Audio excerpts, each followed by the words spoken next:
Okay, okay. So, hindi ko na siya,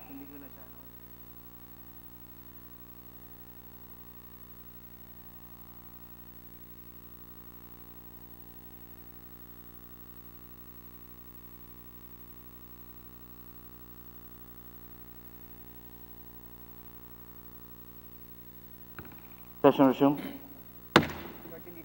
Majority Leader. Mr. Speaker, to give time to our technical staff to make sure that the Zoom is in place for everyone to join, I move we suspend sessions for a minute. So move, Mr. Speaker. Session suspended.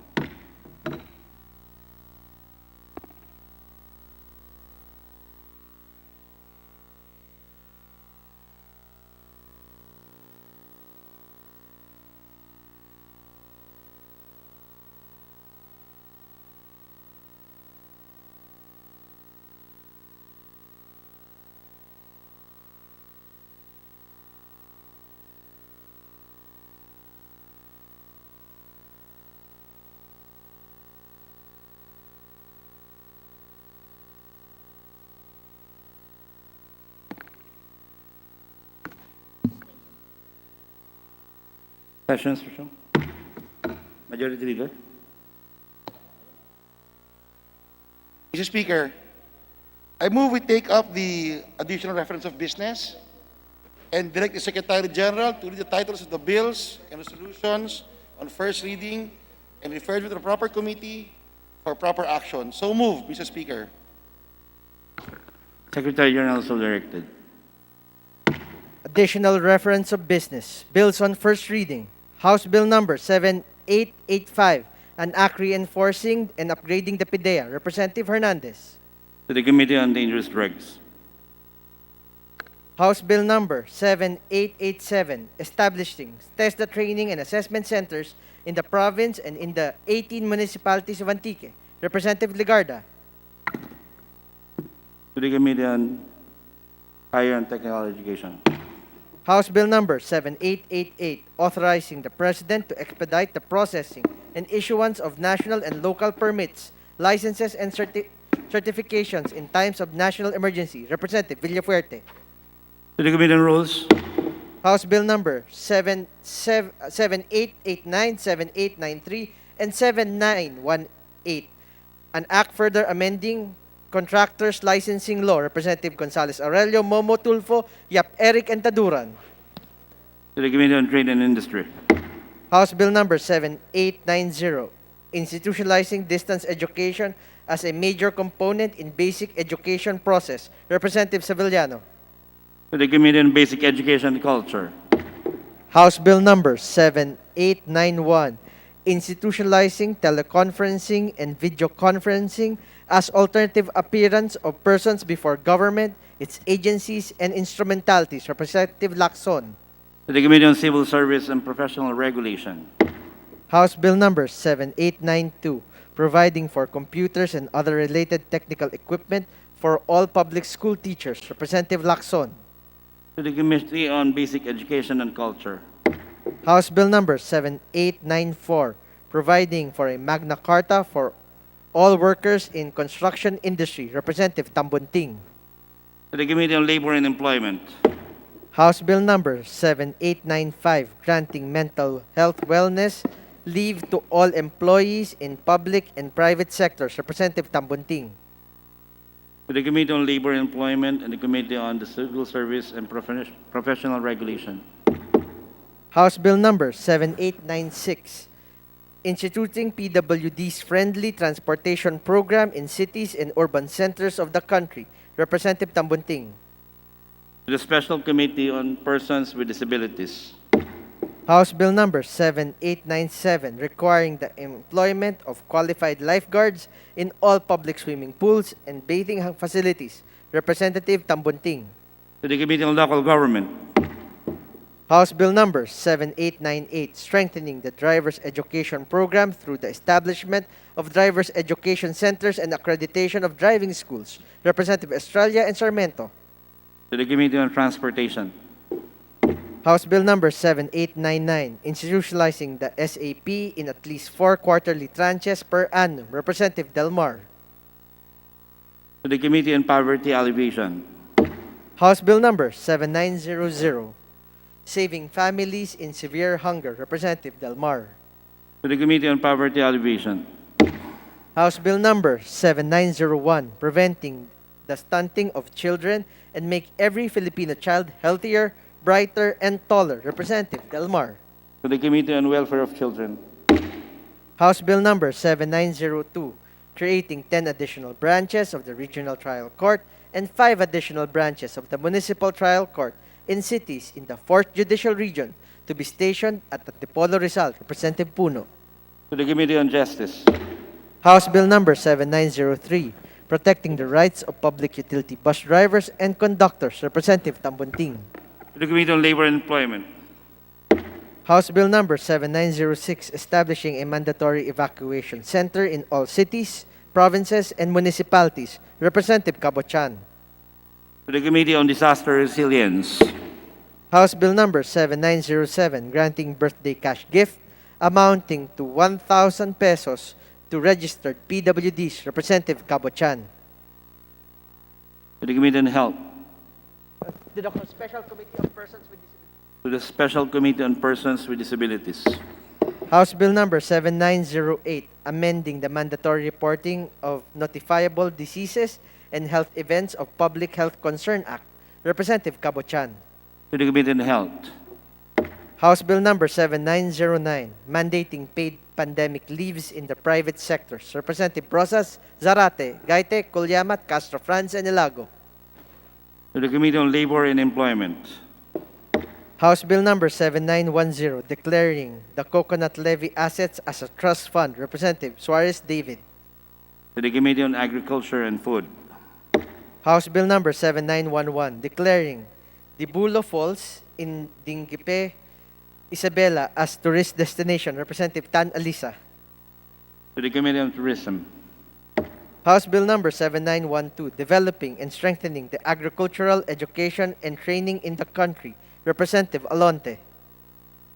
To the Committee on Higher Technical Education. House Bill number 7913, amending certain provisions of the Universal Health Care Act. Representative Alonte. To the Committee on Health. House Bill number 7914, establishing a hospital in the state colleges and universities offering medical degrees nationwide. Representative Alonte. To the Committee on Health. House Bill number 7915, establishing satellite specialties hospitals. Representative Alonte. 27. To the Committee on Health. House Bill number 7916, extending the availability of the 2020 appropriations to December 31, 2021. Representative Lim. To the Committee on Appropriations. House Bill number 7919, imposing taxes on off-site betting activities on locally licensed games. Representative Salceda. To the Committee on Ways and Means. House Bill number 7920, requiring the provision of infant-friendly facilities in government agencies and other establishments. Representative Tambunting. To the Committee on Welfare of Children. House Bill number 7921, granting daily allowance to service volunteers during periods of disasters. Representative Tambunting. To the Committee on Disaster Resilience. House Bill number 7922, protecting children by prohibiting and declaring child marriage as illegal. Representative Tambunting. To the Committee on Welfare of Children. House Bill number 7923, amending the Administrative Code of the Philippines. Representative Tambunting. To the Committee on Legislative Franchises. House Bill number 7924, converting the Pinangugan Extension Campus of the Cebu Technological University in Pinamugan, Cebu into a regular campus. Representative Garcia Pablo John. To the Committee on Higher and Technical Education. House Bill numbers 7925 and 7926, establishing Cebu Technological University satellite campuses in the province of Cebu. Representative Garcia Pablo John. To the Committee on Higher and Technical Education. Resolutions. House Resolution 1301, congratulating Satoriano de San Pedro Bautista Parish in Francisco del Monte, Quezon City, on its designation as a minor basilica by Pope Francis. Representative Crisologo. To the Committee on Rules. House Resolution 1302, commending and congratulating CA Associate Justice Ricardo Rosario for being appointed as Associate Justice of the Supreme Court on October 8, 2020. Representative Castelo. To the Committee on Justice. House Resolution 1303, directing the appropriate committee to investigate the PSC for its misrepresentation, omission, and failure to fulfill the proper discharge of its mandate as provided by law, and calling for the immediate release of our national athletes and our National Sports Association allowances, benefits, support, and other assistance. Representative Tiangco. To the Committee on Rules. House Resolution 1340, directing the appropriate committees to inquire on the calling, distribution utilities, and the ERC relative to the use of smart meters for the safe and contactless meter reading. Representative Lacson. To the Committee on Rules. House Resolution 1308, expressing the profound sympathies and sincerest condolences of the House to the bereaved family of Honorable Alfredo G. Marañon Jr., former representative of the 2nd District of Negros Occidental in the 10th, 11th, and 12th Congresses. Representative Tambunting. To the Committee on Rules. House Resolution 1309, calling for the BOC to donate confiscated ICT equipment for the use of public school students. Representative Pancho. To the Committee on Basic Education and Culture. House Resolution 1310, urging the national government, specifically the DOLE, to provide funds for distressed employers in order for them to be able to pay the 13th month pay of their employees as mandated by law. Representative Rodriguez. To the Committee on Labor and Employment.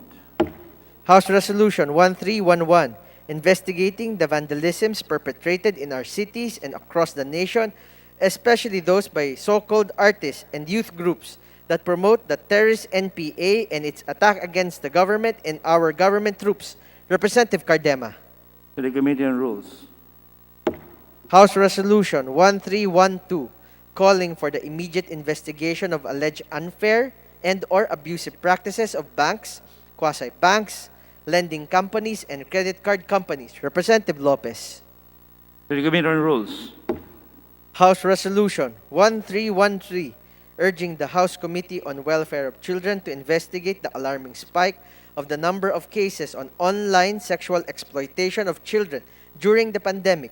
Representative Brosas Zarate, Gaite Colyamat, Castro France Nilago. To the Committee on Rules.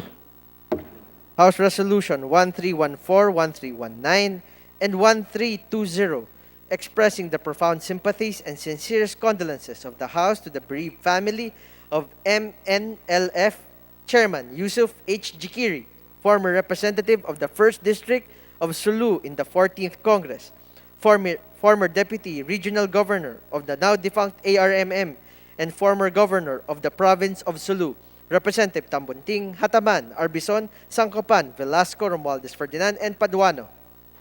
To the Committee on Rules.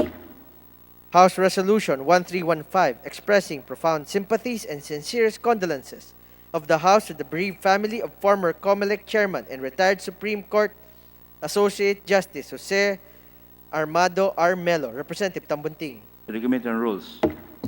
House Resolution 1316, expressing the profound sympathies and sincerest condolences of the House to the bereaved family of former Supreme Court Justice Emerufina Melencio Herrera. Representative Tambunting. To the Committee on Rules. House Resolution 1317, congratulating and commending the Jesus is Lord Church worldwide on the event of their 42nd anniversary. Representative Romualdez Ferdinand, Macapagal, Arroyo, Palma, Romualdo, and Suarez David. To the Committee on Rules. House Resolution 1318, strongly supporting the letter request of SC and PWD's rights advocate Attorney Romulo B. Macalintal to the DOTR and the Toll Regulatory Board to implement the provisions of laws that grant 20% discount to SCs and PWDs on the purchase of load for RFID toll fees and expressways. Representative Atienza. To the Committee on Transportation. Communications. Letter dated May 12 and August 3, 2020 of Minerva I. Morales, President, Catanduanes State University, submitting to the House their quarterly financial report for the quarter ending March 31 and June 30, 2020. To the Committee on Appropriations.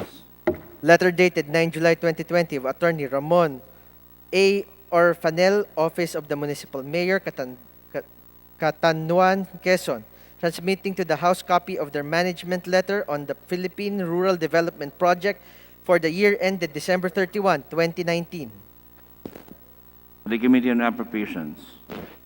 Letters of Provincial Governor and Provincial Administrator submitting to the House their reports on financial and physical accomplishments for the quarter ended June 3, 2020 of the conditional matching grant to provinces for road repair, rehabilitation, and improvement under the Local Government Support Fund.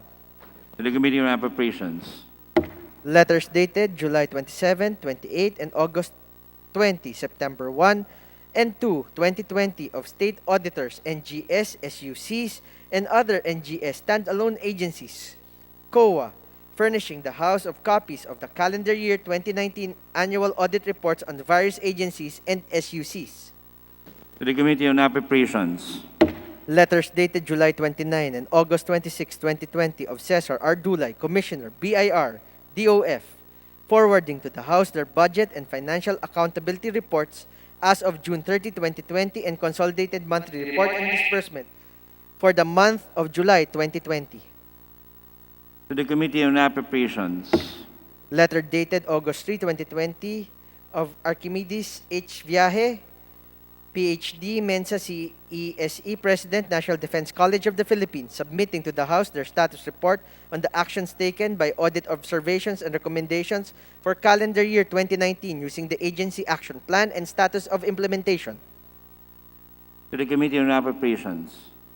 Letters dated August 17 and 19, 2020 of Attorney Eden D. Chongson Rafanan, Regional Director, CARCOA, furnishing the House copies of the 2019 annual audit reports on John Hay Management Corporation, Baguio City, and various SUCs. The Committee on Appropriations. Letters dated August 24, 2020 of Mario G. Lipana, Director 3, OIC, Regional Office, 4-A COA, furnishing the House copies of their annual audit reports on various SUCs and Philippine High School for the Arts for the year ended December 31, 2019. To the Committee on Appropriations. Letter dated September 4, 2020 of Gilbert Gapay, Lieutenant General, PA, COS, AFP, forwarding to the House a copy of Consolidated Agency Action Plan and Status Implementation Report, General Headquarters, COA Audit Observations and Recommendations on Calendar Year 2019, and the status of implementation of prior year's audit recommendation for calendar year 2014 to 2018. The Committee on Appropriations. Letter dated September 10, 2020 of Secretary Adelino Sitoy, Presidential Advisor on Legislative Affairs and Head PLLO, submitting to the House the report on appropriations, obligations, and disbursement for the month ending August 31, 2020. To the Committee on Appropriations. Letter dated September 10, 2020 of Bernadette I. Gloria, OIC Team Leader, Regional Office, Number 7, COA, transmitting to the House copies of the annual, biannual audit reports on various water districts, Region 7. To the Committee on Appropriations. Letters dated September 14, 22, 29, 2020 of Michael G. Aguinaldo, Chairperson, COA, furnishing the House with copies of the 2019 annual audit reports on various government agencies, calendar year 2018 to 2019, annual audit reports and management letters of various GOCCs in the NCR, and the annual audit report of the House of Representatives for the year ended December 31, 2019. The Committee on Appropriations. Letter dated September 17, 2020 of Mario Lipana, Director 3, Officer in Charge, Regional Office, 4A COA, furnishing the House copies of the calendar year 2019 annual audit report of various water districts. To the Committee on Appropriations. 2019 annual audit reports of various SUCs under Regional Office 1. To the Committee on Appropriations. 2019 annual audit reports on various state universities. To the Committee on Appropriations. Annual audit report for the year ended December 31, 2019 of Catanduanes State University in digitized format. To the Committee on Appropriations. 2019 annual audit report on various water districts. To the Committee on Appropriations. 2018 and 2019 annual audit report on various water districts under Regional Office Number 9. To the Committee on Appropriations. Annual audit report on Zamboanga City Special Economic Zone Authority for the year ended December 31, 2019. To the Committee on Appropriations.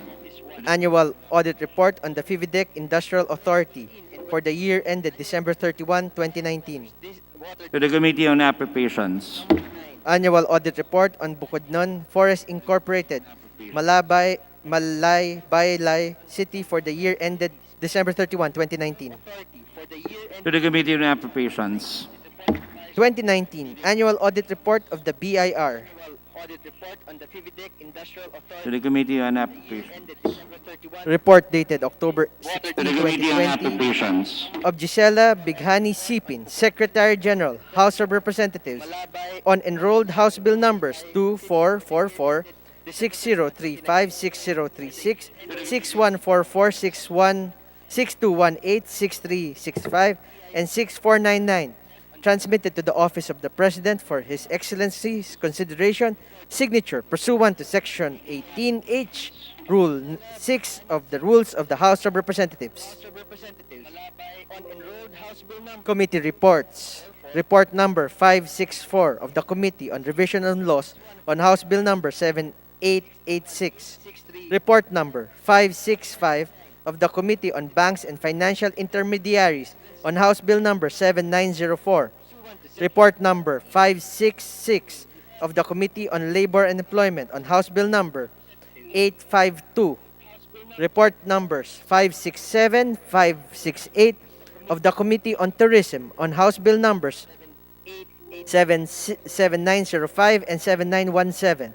Report number 569, 568 of the Committee on Basic Education and Culture on House Bill numbers 7927 and 7998. Report numbers 570 and 571 of the Committee on People's Participation on House Bill number 7935 and 7950. Report number 572 of the Committees on Overseas Workers Affairs and Ways and Means on House Bill number 7951. Report number 573, 578 to 583 of the Committees on Health and Appropriations on House Bill numbers 7952, 7970 to 7975. Report number 574 of the Committee on Food Security on House Bill number 7956. Report numbers 575, 576, and 577 on the Committees on Higher and Technical Education, Appropriations on House Bill numbers 7447, 7969, and 7516. Report number 784 to 797 on the Committees on Basic Education and Culture and Appropriations on House Bill number 5395 and 5992 to 7997. Report number 585 to 591 of the Committee on Tourism and Appropriation on House Bill numbers 7977, 7983 to 7985, and 7987 to 7989. On House Bill number 5395. To the Committee on Rules. Majority Leader. Mr. Speaker, I move that we consider for adoption House Resolution number 1242 as contained in Committee Report number 519, and that the Secretary General be directed to read the title of the resolution. Secretary General so directed. House Resolution 1242. Resolution expressing the strong opposition of the House of Representatives to the planned liberalization or deregulation of the importation of sugar in recognition of the threat this imposes to the welfare of sugar farmers and farm and mill workers across the country. Majority Leader. Mr. Speaker, I move that we adopt House Resolution number 1242. Is there an objection? There being none, the motion is approved. Majority Leader. Mr. Speaker, I now move that we consider for adoption House Resolution number 1255 as contained in Committee Report number 531, and that the Secretary General be directed to read the title of the said resolution. Secretary General is so directed. House Resolution 1255, resolution urging the President, Rodrigo Roa Duterte, through the Interagency Task Force for the Management of Emerging Infectious Diseases and the Department of Education to allow the conduct of face-to-face classes in the province of Batanes, which is a low-risk and COVID-free province. Majority Leader. Mr. Speaker, I move that we adopt House Resolution number 1255 as contained in Committee Report 531. Is there any objection? There being none, the motion is approved. Majority Leader. Mr. Speaker, I move that we consider for adoption House Resolution number 1263 as contained in Committee Report 540, and that the Secretary General be directed to read the title of the resolution. The Secretary General is so directed. House Bill 1263, resolution urging all private and public television stations to allot at least 3 hours per day to educational programs that foster holistic learning and education to keep the government on track in its commitment to achieve the 17 Sustainable Development Goals. Majority Leader. Mr. Speaker, I move that we adopt House Resolution number 1263 as contained in Committee Report 540. So moved, Mr. Speaker. Objection. Is there any objection? There being none, the motion is approved. Majority Leader. Mr. Speaker, today being a Monday, in accordance with our rules, I move that we hold the privilege hour.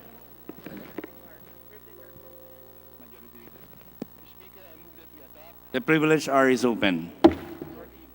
Majority Leader. Mr. Speaker, I now move that the gentleman from the 6th District of the Province of Isabela, Representative Faustino Ino D., be recognized to avail of the privilege hour. Representative Inudis of the 6th District of Isabela is so recognized. Please proceed. Thank you, Mr. Speaker. Mr. Speaker, at sa lahat po ng ating mga kasama sa Kamara ngayong hapon na ito, isang magandang hapon po sa inyong lahat. Alam niyo po na talagang nagdalawang isip po ako ngayong araw kung ako po ay pupunta dito kasama ninyo ngayon upang nga po tumayo sa isang matter of personal privilege. Kagaya po ninyong lahat, Mr. Speaker, at sa lahat po ng ating mga miyembro, I was looking forward to resuming our work and had planned to be back here from my district in the evening before our session began today. I pushed through with this plan. However, talagang nakakaambigat po nito sa aming karamdaman. As I believe that my place is back home with my constituents, my province mates, and my fellow Isabelinos, who are at this very moment dealing with the trauma inflicted by Typhoon Ulysses, who are at present in dire need of help. This, Mr. Speaker, is what I and my fellow representatives from Isabela have been focused on the past several days. However, as we conducted our relief and rescue operations, it became clear to us that our province and all other provinces affected by Typhoon Ulysses need all the assistance they can get. That, Mr. Speaker, is why I stand before you and the honorable members of this House to speak on behalf of my fellow Isabela lawmakers, to speak on behalf of the Isabela people, and to appeal to your kindness and to humbly plead for your help. Mr. Speaker, it is said that a picture is worth 1,000 words. This is particularly true in the case of photographs and videos taken during the natural calamities. And it is especially true with regard to the images and videos coming from Isabela and the Cagayan Valley, and all the areas devastated by this recent typhoon, as well as the regions earlier hit by Typhoon Rolly. These images, Mr. Speaker, are heartbreaking to say the least. These images shared on social media and broadcasted by the media tell a tragic story. But they do not give us the whole picture of the extent of the pain many of our countrymen are now experiencing. Neither do they provide us with a full understanding of the kind of assistance needed to address the needs of those who have suffered so much in the wake of this typhoon. It is true that we have seen the flooded towns, the tops of houses tall enough to barely peak above the water. We have seen the roads and bridges made impassable by brown floodwaters. We have seen people desperately trying to get their hands on water, food, and other relief goods. We have seen people shivering in makeshift shelters with whatever belongings they could take with them before they evacuated their homes. And we have seen the pain on the faces of those who have tragically lost their loved ones to this terrible typhoon. But Mr. Speaker, we need to see far deeper into what this all means to our affected countrymen. Sa mga kababayan natin na sa isang siglap lamang ay nabaha at napinsala ang kanilang mga bahay, kanilang mga ari-arian at kanilang mga hanap buhay. Ang kanilang pinaghirapan ng napakadaming taon ay sa mabilis na pangyayari ay nawala lahat. At lalo na po sa ating mga kababayan na nawalan ng kanilang mga mahal sa buhay, ang pakiramdam po ng lahat ng ito ay wala nang saysay ang ating buhay. Nawala na ang pag-asa na makabangon pa. Napakasakit man ito marinig, Mr. Speaker, pero ito po ang katotohanan ngayon. The numbers, Mr. Speaker, likewise speak volumes of the scale of this latest national tragedy. In a briefing Sunday morning, the NDRRMC reported the heavy toll Typhoon Ulysses has exacted on our country. 69 lives lost, over 1 million Filipinos affected, thousands of houses damaged, agricultural costs estimated at 1.19 billion pesos, and infrastructure damage estimated at close to 500 million pesos. In our province, in Isabela alone, close to 55,000 families, 322 barangays were affected by this typhoon. All in all, the lives of more than 150,000 Isabelinos were forever changed when this storm hit our province.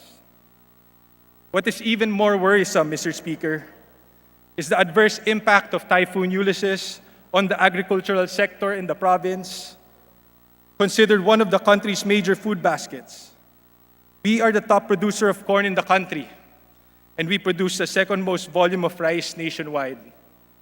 According to the Office of the Provincial Agriculturist, the value of rice losses in Isabela total 13.28 million pesos, while the total value of corn losses amount to about 30.57 million pesos. The total damage to the sector in Isabela alone is a staggering 136 million, and its impact is magnified by the fact that agriculture is the single biggest industry in Isabela. Dito po umaasa ang libo-libo pong mga magsasaka sa aming probinsya ng Isabela. And these numbers are only the estimates, Mr. Speaker. Sadly, these numbers are still growing. Mr. Speaker, I know 2020 has been a trying year for all of us. Even before this quick succession of devastating typhoons hit the country, we, like the rest of the world, have been forced to confront the immense challenge of a pandemic that has brought misery and pain to our country. One that has stretched our individual resources and the resources of our national and local government units. Ang sigaw po ng ating mga local officials ay sagad na po ang kanilang gastos pangkalamidad. At pag may dumating pa na mga susunod na bagyo, ay wala na po silang maibibigay sa ating mga kababayan. This is why we are grateful to all those who have come to Isabela in our time of need, to those who have extended help and assistance. I want to take this opportunity to thank the frontliners who have selflessly put themselves in harm's way to bring aid to our kababayans. We also wish to thank the groups and individuals involved in rescue and relief operations and donation drives that have sent various forms of assistance to the Cagayan Valley. Despite the obvious dangers involved in transporting these goods, we also want to express our appreciation to the national government for mobilizing the different critical agencies and offices needed to address the needs of our beloved province of Isabela. We also wish to thank you, Mr. Speaker, for allowing us to use the House to receive aid and basic necessities needed in our province. And we also thank our fellow legislators who have reached out to us to offer their help. Sa inyong lahat, maraming salamat po. But in the short term po, as I said earlier, we need all the help that we can get. Any form of support or aid is welcome and can be brought to the House of Representatives Gymnasium. And this representation's office will take care of the logistics. Our appeal, however, Mr. Speaker, does not end there. At this point, the 2021 national budget is being finalized. And we would like to appeal to the leadership of the House to consider not just the needs of Isabela, but all the other provinces and areas affected by the typhoon, as it hammers out the final provisions of the 2021 General Appropriations Act. We hope allocations can be earmarked so that we will be able to help our kababayans in the north rebuild, recover, and rebound from the damage caused by this typhoon. Sana po ay mabigyan natin ang ating mga kababayan ng panibagong pag-asa na makabangon muli sila sa kanila pong nararanasan. This representation also appeals to the members of this 18th Congress, the brilliant minds, the progressive thinkers, and compassionate leaders of this august body to join me in the representatives of our beloved province as we search for long-term solutions to the typhoon-caused destruction. Mr. Speaker, our country is hit by an average of 20 typhoons a year. Nasa na po ang pangalan ng bagyo, so that means this is the 21st typhoon to visit the country. We know that year in and year out, that winds and rain will wreak havoc to our country at this time of the month. So we have to be more proactive and go beyond recovery and rehabilitation. Mr. Speaker, we must have a serious discussion about these long-term preventive measures that will mitigate the harm caused by these typhoons. Mr. Speaker, for the past several months, we have been repeatedly reminded to listen to the science with regard to this COVID-19 pandemic. The same approach, Mr. Speaker, must be adopted relative to our environment and to climate change. Let us listen to what our scientists and environmentalists are saying and what they have been telling us for the past decades, because it is clear that they were right all along. They warned us that climate change would lead to the most powerful typhoons in living memory. And in the past decades, we have been battered by Ondoy, Yolanda, Rolly, and now Ulysses. Scientists have also cautioned us and told us to preserve our forest cover in order to prevent runoffs that lead to severe flooding. The results of the last two typhoons speak for themselves. Do we need any more circumstances to prompt us to act, Mr. Speaker? The time calls for us to act as the House of Hope for our countrymen now dealing with the fallout of Typhoon Ulysses and Typhoon Rolly, to act and prevent future generations from seeing the same agonizing images we have seen, to act and save them from the same pain millions of Filipinos have felt in the wake of Typhoon Ulysses. Mr. Speaker, I vehemently believe that we can make a difference, not just in the lives of our countrymen hurting today, but in their futures and the future generations of Filipinos yet to be born. Maraming salamat po, Mr. Speaker. Majority Leader. Mr. Speaker, the House certainly commiserates with Congressman Lee, and I move that his privileged speech be referred to the Committee on Rules for appropriate action. So moved. Is there any objection? There being none, the privileged speech of Representative Ino D is referred to the Committee on Rules. Majority Leader. Next to avail of the privilege hour is the Honorable Lady from Gabriela Party List. I move that we recognize Congresswoman Arlene Brosas. So move. Representative Brosas from the party list, Gabriela, is recognized. You may proceed. Thank you, Mr. Speaker. Mr. Speaker, fellow members of the House of Representatives, guests, a pleasant afternoon. On November 20, we will celebrate World Children's Day and the 31st anniversary of the adoption of the Convention on the Rights of the Child, wherein Philippines was among the signatories. Philippines pledged to promote and protect the rights and welfare of every child in the country.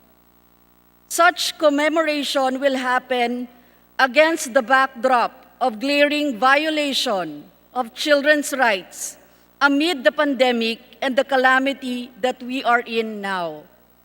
Mr. Speaker, bago pa man ang lockdown, tinagurian ng global hotspot for online children's abuse ang Pilipinas. Mula sa naitalang 43 out of 10,000 IP addresses na ginamit para sa sexual na pang-aabuso sa mga bata noong 2014. Nakakabahala at tumaas ito mahigit 3 beses patungong 149 noong 2017. Based on the United Nations Convention on the Rights of the Child, or UNCRC, violence against children is defined as all forms of physical or mental violence, injury and abuse, neglect or negligent treatment, maltreatment, or exploitation, including sexual abuse. Mr. Speaker, ang online sexual abuse and exploitation, o OSEC, ay isang forma ng pang-aabuso sa mga bata gamit ang internet. Since the implementation of lockdown because of COVID-19, recorded cases of OSEC increased 3 times. DOJ, Department of Justice Office of Cybercrime, received a total of 279,166 cyber tips from March to May 2020. Ito ay mas mataas ng 264.63% kesa noong 2019 na nakapagtala ng 561 cyber tips mula March to May. Naging mahirap ang pagtukoy sa mga kaso ng OSEC dahil ang mga primary traffickers ng mga bata ay ang kanilang mga magulang o kamag-anak. Mr. Speaker, dahil sa malawakang kawalan ng trabaho at sumisidhing kahirapan bago pa man ang pandemya, na napalala pa sa panahon ng pandemya at ng kakulangan at kapabayaan ng gobyerno sa paglutas ng problema, nagagawa ng mga pamilya na pumasok sa ganitong trabaho. Mr. Speaker, nito lamang ay pinasok ng sunod-sunod na malalakas na bagyo ang Pilipinas.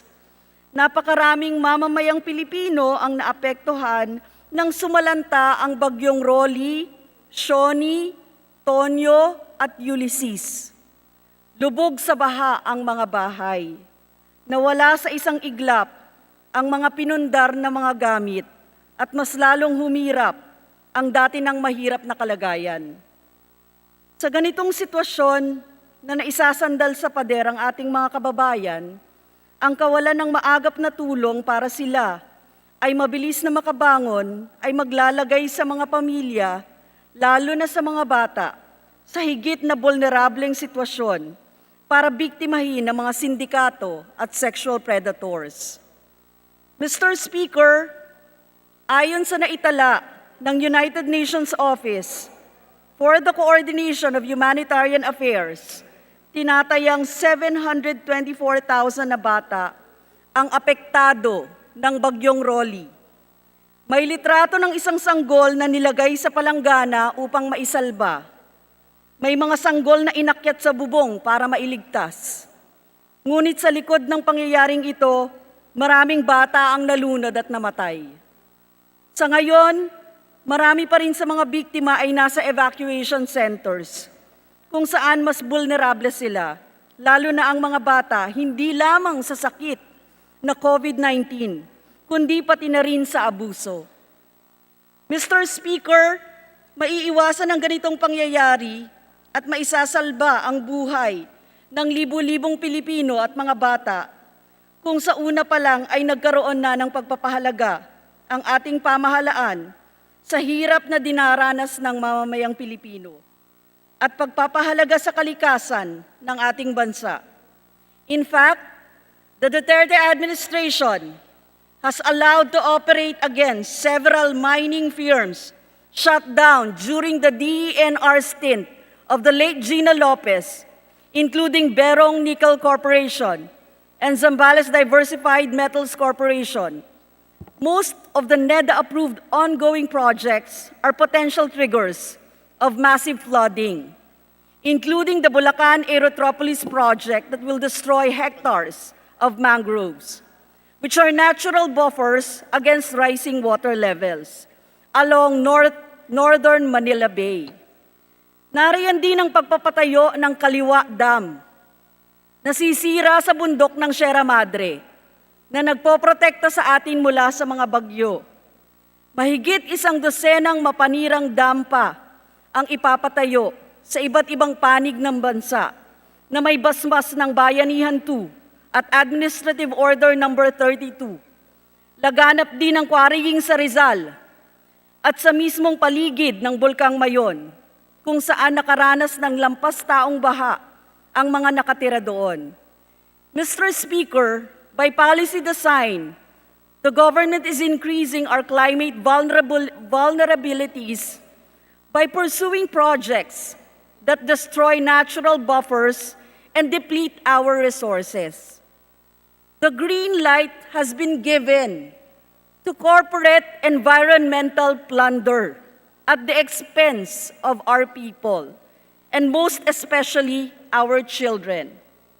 Mr. Speaker, ganitong kalagayan ba ang gusto nating masaksihan ng mga bata at susunod na salinlahi? Isang bansa kung saan laganap ang abuso, kung saan patag na ang mga kabundukan, wala nang likas na yaman at kaliwat kanan ng mapanirang dambuhalang dam. Paano ba natin pinapahalagahan ang karapatan at kinabukasan ng mga bata at ng mamamayan? Nangako ang gobyerno sa pamamagitan ng pagpirma sa UNCRC na poprotektahan nito ang karapatan at kapakanan ng mga bata, hindi lamang sa kasalukuyan, kundi higit lalo ang kanilang hinaharap. Kaya naman nananawagan ang kinatawang ito at ang Gabriela Women's Party na dapat ugatin at tugunan ang sanhi ng paglaganap ng mga kaso ng sexual na pang-aabuso sa mga bata, ang pagiging vulnerable dahil sa pagkasadlak sa matinding kahirapan sa isang banda, at ang culture of impunity at kawalan ng pananagutan sa bahagi ng Estado sa kabilang banda. Gayon din dapat ituon ang mga polisiya sa pagsasalba at hindi sa lalo pang pagsira ng likas na yaman ng ating bansa. Dahil ito ang magliligtas sa susunod na henerasyon. Tutulan natin ang malaganap na pandarambong sa inang kalikasan. Tutulan natin ang pang-aabuso sa ating inang bayan. Maraming salamat at magandang hapon, Mr. Speaker.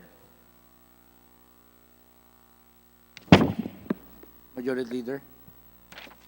Mr. Speaker, I move that the privileged speech of the Honorable Brosas be referred to the Committee on Rules. for appropriate actions. Any objection? There being none, the motion is sustained. Majority Leader. Mr. Speaker, next to avail of the privilege hour is the honorable gentleman from Camarines Sur. I move that you recognize Congressman Gabriel Bordado. So move. Honorable Bordado from Commercial is recognized. You may proceed. Mr. Speaker, naririnig po ba ako dyan? Yes. Mr. Speaker. You may proceed, Congressman Bordado.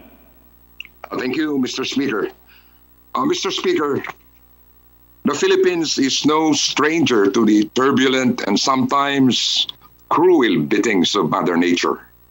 Our country, located in the most cyclone-prone area of the Pacific, weathers an average of 20 typhoons each year.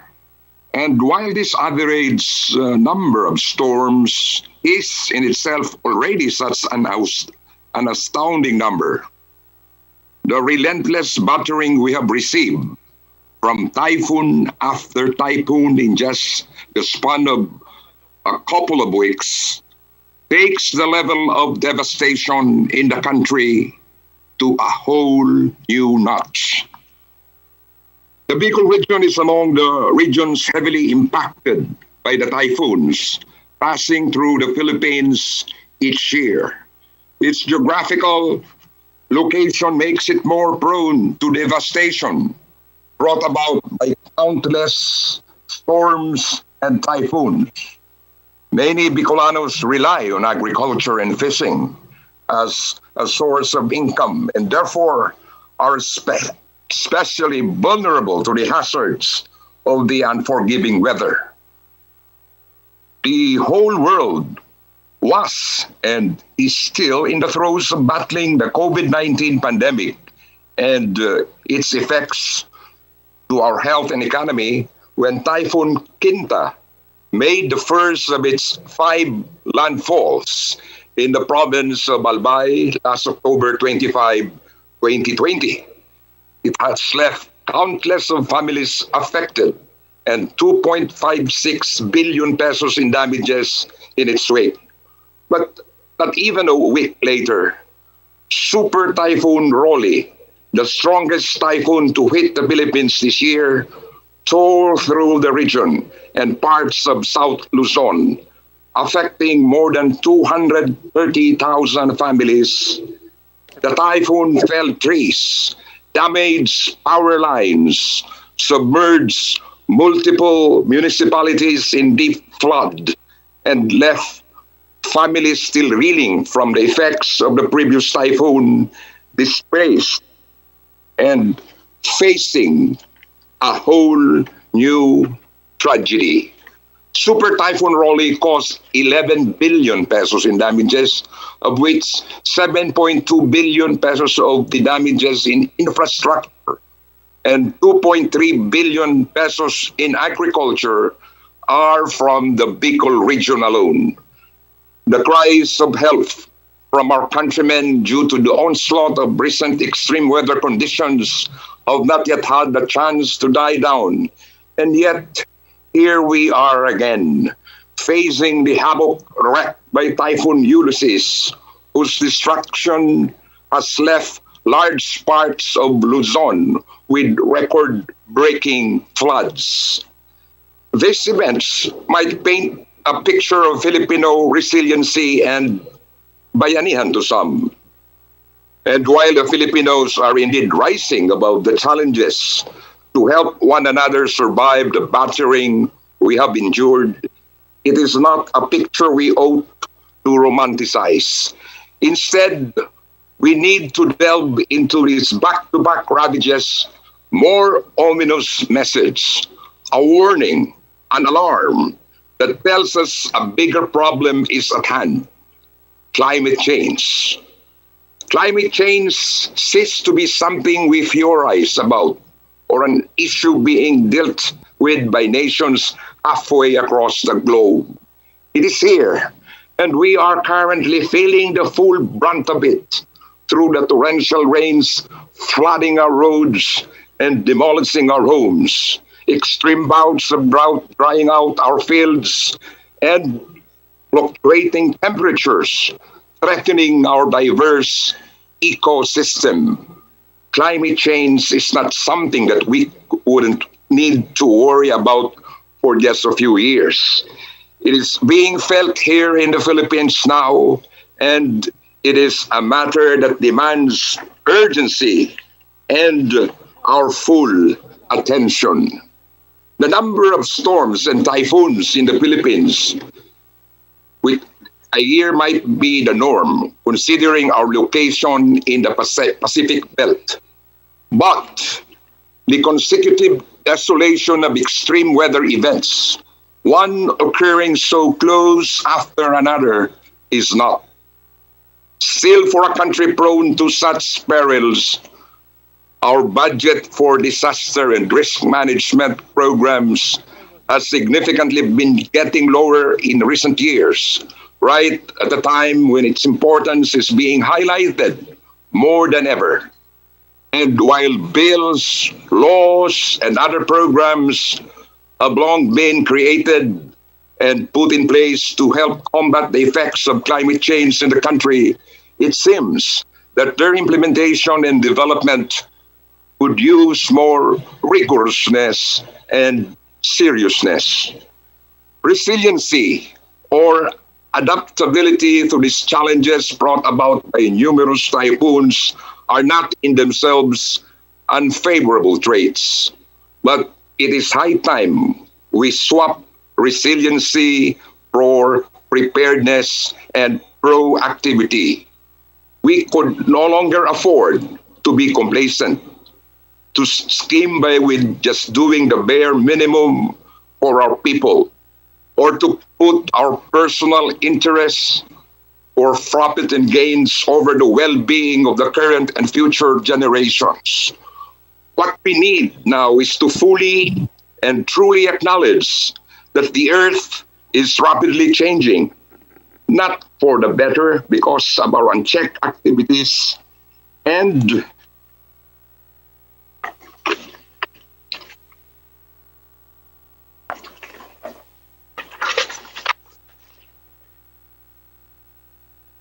we are currently reaping the adverse consequences of actions.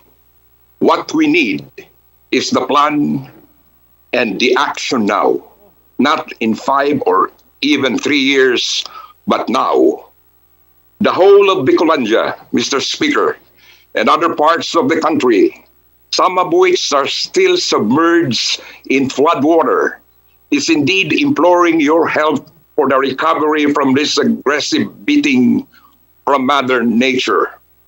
But most importantly, we are imploring that the actions and efforts to combat climate change and to strengthen our preparedness for extreme weather events be given topmost focus and priority.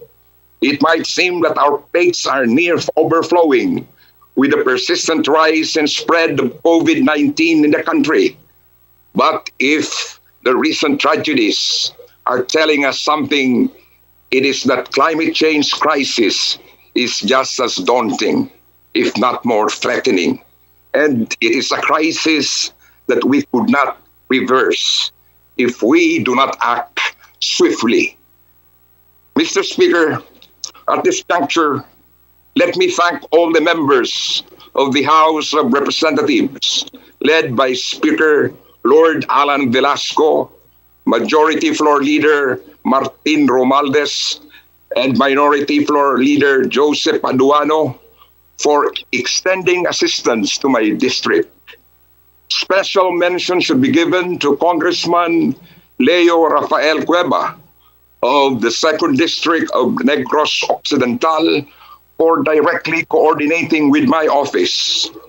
Let me also thank Vice President Lenny Herona Robredo, Senator Kiko Pangilinan, Senator Laila de Lima, and the San Miguel Corporation for their invaluable help. Thank you very much, Mr. Speaker. Majority Leader. Mr. Speaker, I move that the privileged speech of the Honorable Bordado be referred to the Committee on Rules. Is there any objection? The chair hears none. The motion is approved. Majority Leader. Next to avail of the privileged hour is the distinguished lady from the city of Marikina. I move that we recognize the Honorable Stella Luz Kimbo. So move. Representative Stella Kimbo is hereby recognized. Thank you, Mr. Speaker. Mr. Speaker, distinguished colleagues, I rise on a matter that is of great importance to all Filipinos, our economy. Mr. Speaker, kapag bagsak po ang ekonomiya, ibig sabihin, lumiliit din ang kakayahang gumastos ng mga mamamayan. Ibig sabihin nito, dahil umiksi ang kumot, kailangan bumaluktot. Ibig sabihin nito, dadami ang mga mahihirap na pamilyang Pilipino. Kung patuloy ang pagbagsak ng ating ekonomiya at matagal ang pagrebanse natin, gutom, sakit, kawalan ng pag-asa at galit ang mararamdaman ng tao. Last November 10, the Philippine Statistics Authority announced that the Philippine economy contracted by 11.5% in the third quarter of this year. Our industry and services sector continue to be crippled by the pandemic, contracting by 17.2% and 10% respectively, while agriculture posted a modest growth of 1.2%. Mr. Speaker, prior to our first case of COVID-19, we were among the fastest growing countries in Southeast Asia with an overall growth of 6% in 2019. But the COVID-19 pandemic hit us hard. Compared to many of our ASEAN neighbors, it was taking us much longer to control the spread of COVID-19. As a result, we resorted to imposing the world's longest lockdown. With these restrictions, workers and businesses were unable to earn, consumers were unable to spend, and this goes on and on in a downward cycle. During the height of the lockdown, we saw the economy contract by as much as 16.9%, the worst quarterly contraction we've ever recorded, and also among the worst in the region. In the second quarter, we also recorded our worst ever unemployment rate at 17.7%, equivalent to 7.3 million unemployed Filipinos. While the lockdown was needed to help control the spread of a mysterious virus, the continued spread of COVID-19 and the prolonged restrictions on economic activity have certainly taken their toll on our livelihoods and our economy. There was a seeming trade-off between health and wealth. The third quarter saw efforts to gradually ease restrictions to open the economy. Firms were allowed to operate again, some at almost full capacity. However, many firms, especially the small ones, could not keep up with the demands of the time. After months without revenues, while continuing to shoulder operating costs, many businesses are now cash-strapped. Public transportation has also been severely lacking in urban areas, making it difficult for workers to return to work. Kahit gusto natin buksan ang ekonomiya, ang epekto ng kakulangan ng public transportation ay parang naka-lockdown pa rin tayo. Hence, the third quarter economic contraction announced last week, the largest contraction in the ASEAN region. Our economic managers have projected a contraction of 5.5% for the entire 2020. Ang problema, mismo ang national statistician natin ay nagdeklarang imposibleng 5.5% lang ang pagbagsak ng ekonomiya sa taong 2020. Sa aking computation, para mapatotoo ang 5.5% contraction in 2020, kailangan lumago ang GDP natin sa fourth quarter ng 6.5%. Tila imposible itong mangyari. Paano lalaki ang ekonomiya natin sa fourth quarter kung lahat tayo ay nakakaramdam na magiging malungkot at malamig ang Pasko natin? Kung bawas gastos ang bawat Pilipino sa darating na Pasko, simple ang ibig sabihin nito. Babagsak din ang GDP sa fourth quarter. At meron pang dumaan na Rolly, Quinta, Shawnee at Ulysses na may estimated damage na halos 100 billion pesos. Magpakatotoo na tayo, Mr. Speaker. A more realistic forecast is what various international groups have projected, an 8 to 10% decline in the 2020 GDP. At ito po ang malaking problema. The 2021 General Appropriations Bill, which authorizes a total spending of 4.506 trillion pesos, is based on the assumption that the economy will contract at only 5.5%. The 2021 national budget, being a COVID budget, includes COVID-related spending that is presumed to sufficiently address an expected 5.5% contraction of the economy. But since the contraction is likely to be deeper than expected, the proposed COVID response in its current shape in the 2021 GAB is simply insufficient. Kulang na kulang po, Mr. Speaker, ang COVID response natin. To begin with, here's what the DBM considers as COVID response in the 2021 budget. 31.4 billion pesos for DOH as health response, and more than 700 billion pesos for economic recovery programs spread out in agencies such as DPWH, DA, DOLE, DOT, DTI, and DOTR.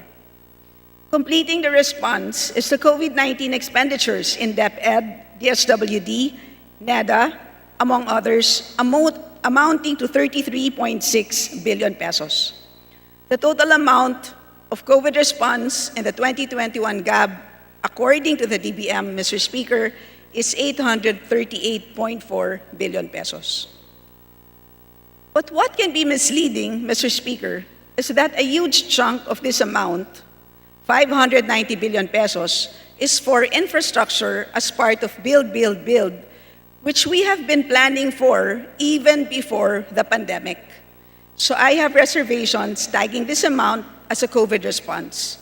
Para sa akin po, dapat tanggalin na lang ito sa listahan at 248 billion na lang ang tunay na COVID response na kasama sa 2021 budget.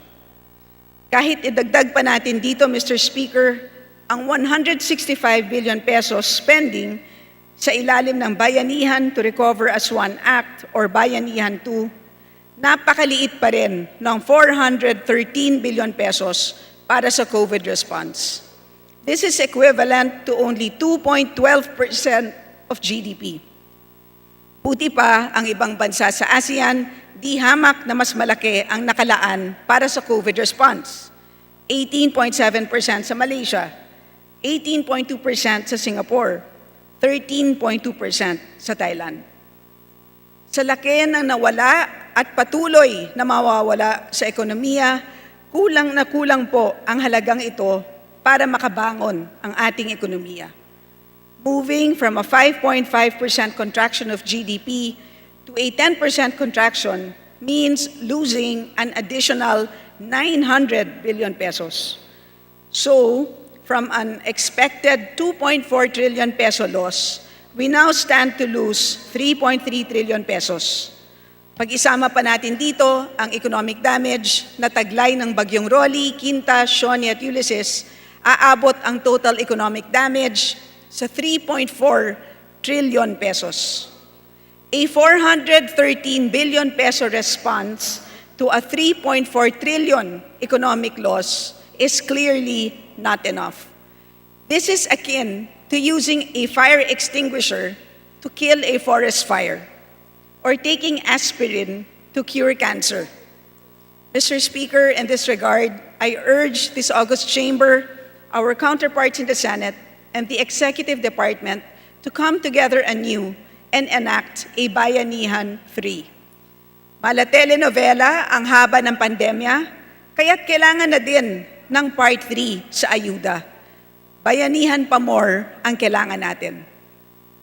If we are to recover from the impact of this pandemic sooner rather than later, what we need is another stimulus package, Bayanihan Part 3.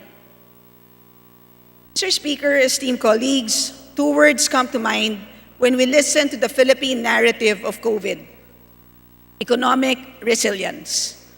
On top of recovery, inclusive growth, and sustainability, we must aspire for economic resilience, which simply means the ability of the economy to withstand and recover from shocks.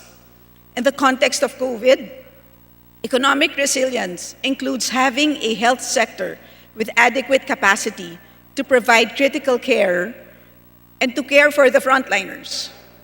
It includes having social protection mechanisms in place for families and workers to ensure that in the face of job losses and huge hospital bills, no one falls through the cracks. It includes having the infrastructure such as strong digital connectivity to allow businesses to continue operations amid social distancing protocols. It includes financial inclusion because lockdowns and consequently business shutdowns are necessary. Unfortunately, Mr. Speaker, our economy in its present state is not resilient. First, our health system is weak. We lack hospital beds. In fact, we only have 5 hospital beds per 10,000 population. That's the lowest in the ASEAN, Mr. Speaker. This forced many hospitals to set up tents on their premises to accommodate ever more patients. Pati ang maselang dialysis treatment, sa kubol na rin ginagawa ko minsan. Nakakaawa po tayong mga Pilipino. To make matters worse, our social health insurance program, or PhilHealth, is ineffective and not trustworthy. In PhilHealth, billions of pesos were lost due to corruption and incompetence. More strikingly, our heroic frontliners who work so hard to care for the Filipinos are not sufficiently cared for by the system. They are overworked and underpaid. Nurse Tess Cruz of Cainta, who died of COVID-19, died a hero without receiving her hazard pay. Hindi po ito katanggap-tanggap, Mr. Speaker. It is our duty to deliver the compensation of all our workers, especially our frontline health workers, in a timely manner. We need to offer them competitive wages so they would not see the need to go abroad. Hence, we need a more responsive healthcare system. Second, our workers are not adequately protected against the risk of unemployment. When our unemployment levels hit a record high of 17.7% last April, with 4.86 million Filipinos losing their jobs, the most SSS could provide is 10,000 pesos per month for 2 months. But from March to August of this year, SSS had only been able to provide unemployment assistance to 29,000 members, and this is not even 1% of those who newly lost their jobs. As of July, as many as 27 million Filipinos are still unemployed, underemployed, or have very low quality employment, such as being unpaid workers or self-employed without a single worker. Mabuti na lang at may social media, Mr. Speaker, kahit papaano, nakakabenta sila ng lutong ulam. But this is neither sufficient nor sustainable. Kailangan may sapat na proteksyon ang mga manggagawa laban sa biglaang pagkawala ng trabaho. This way, we have some temporary income to smoothen consumption as well as some income support while they search for proper re-employment. We need sufficient social protection programs for our workers.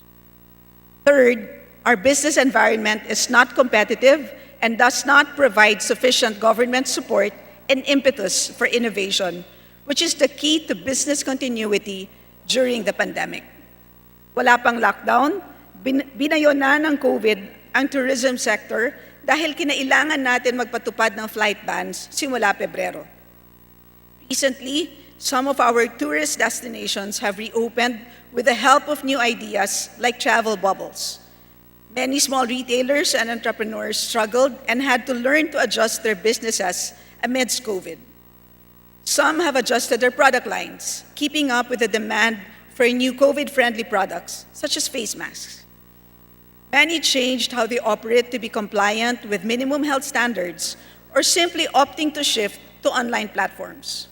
In short, Mr. Speaker, when faced with these new challenges to doing business, the path ahead is through innovation.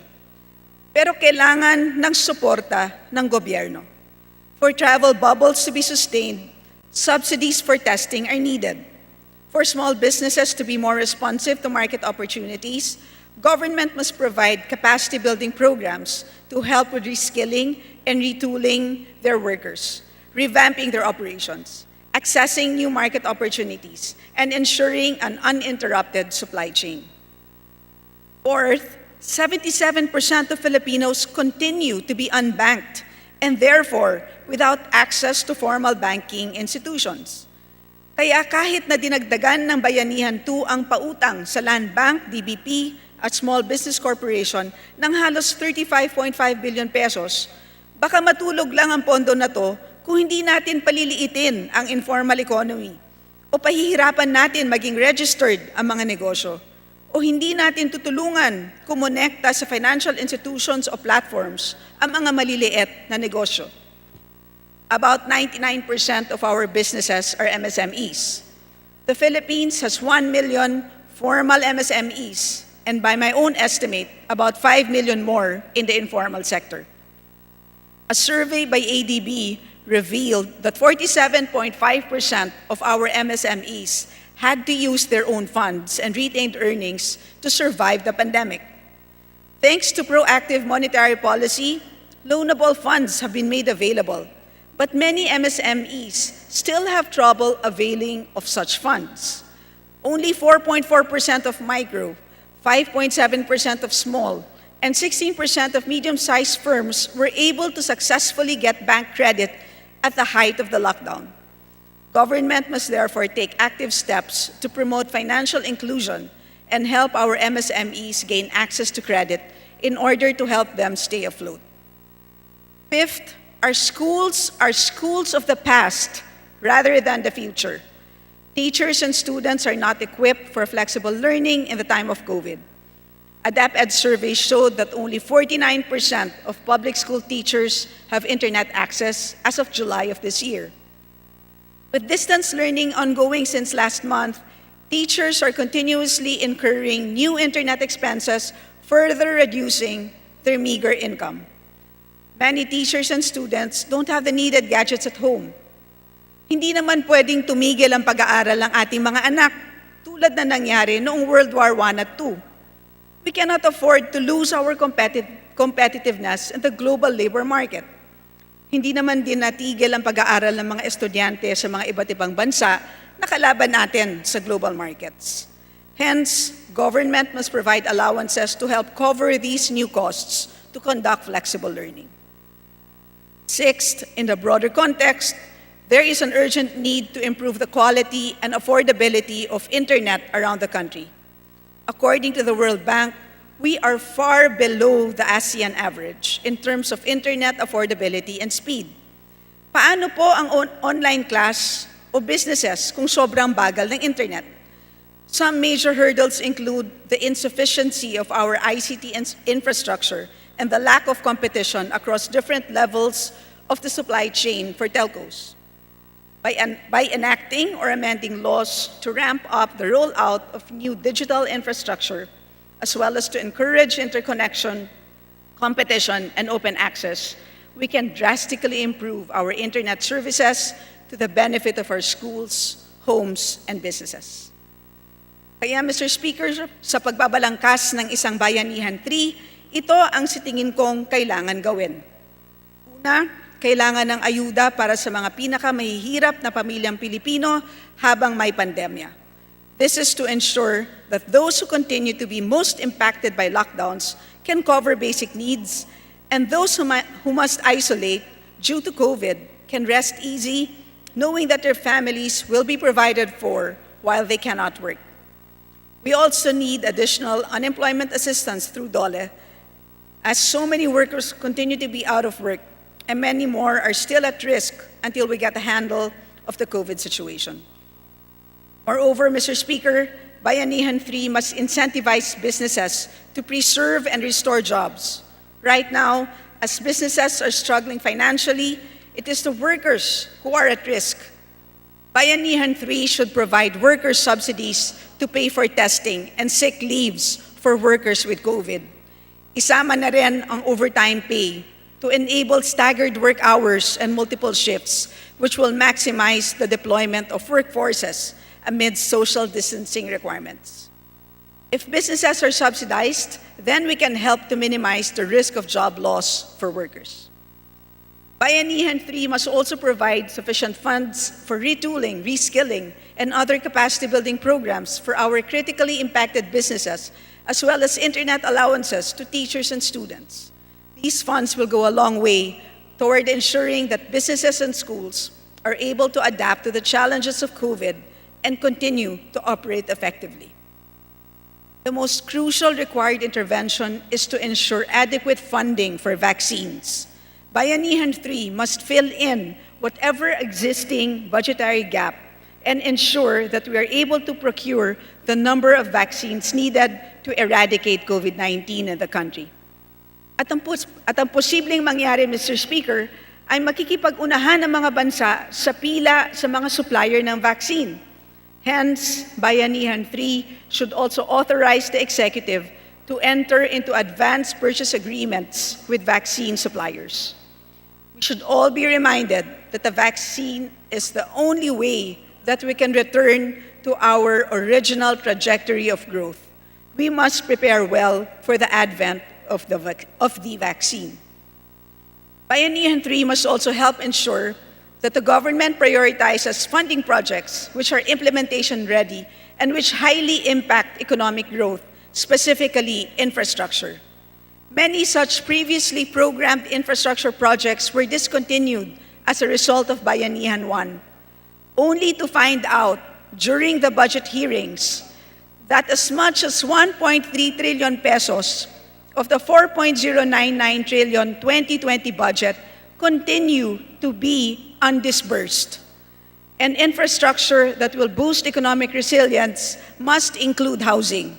Currently, about 47% of households lack the separate bedrooms and bathrooms needed for home isolation, which is why government has had to invest so much in isolation facilities.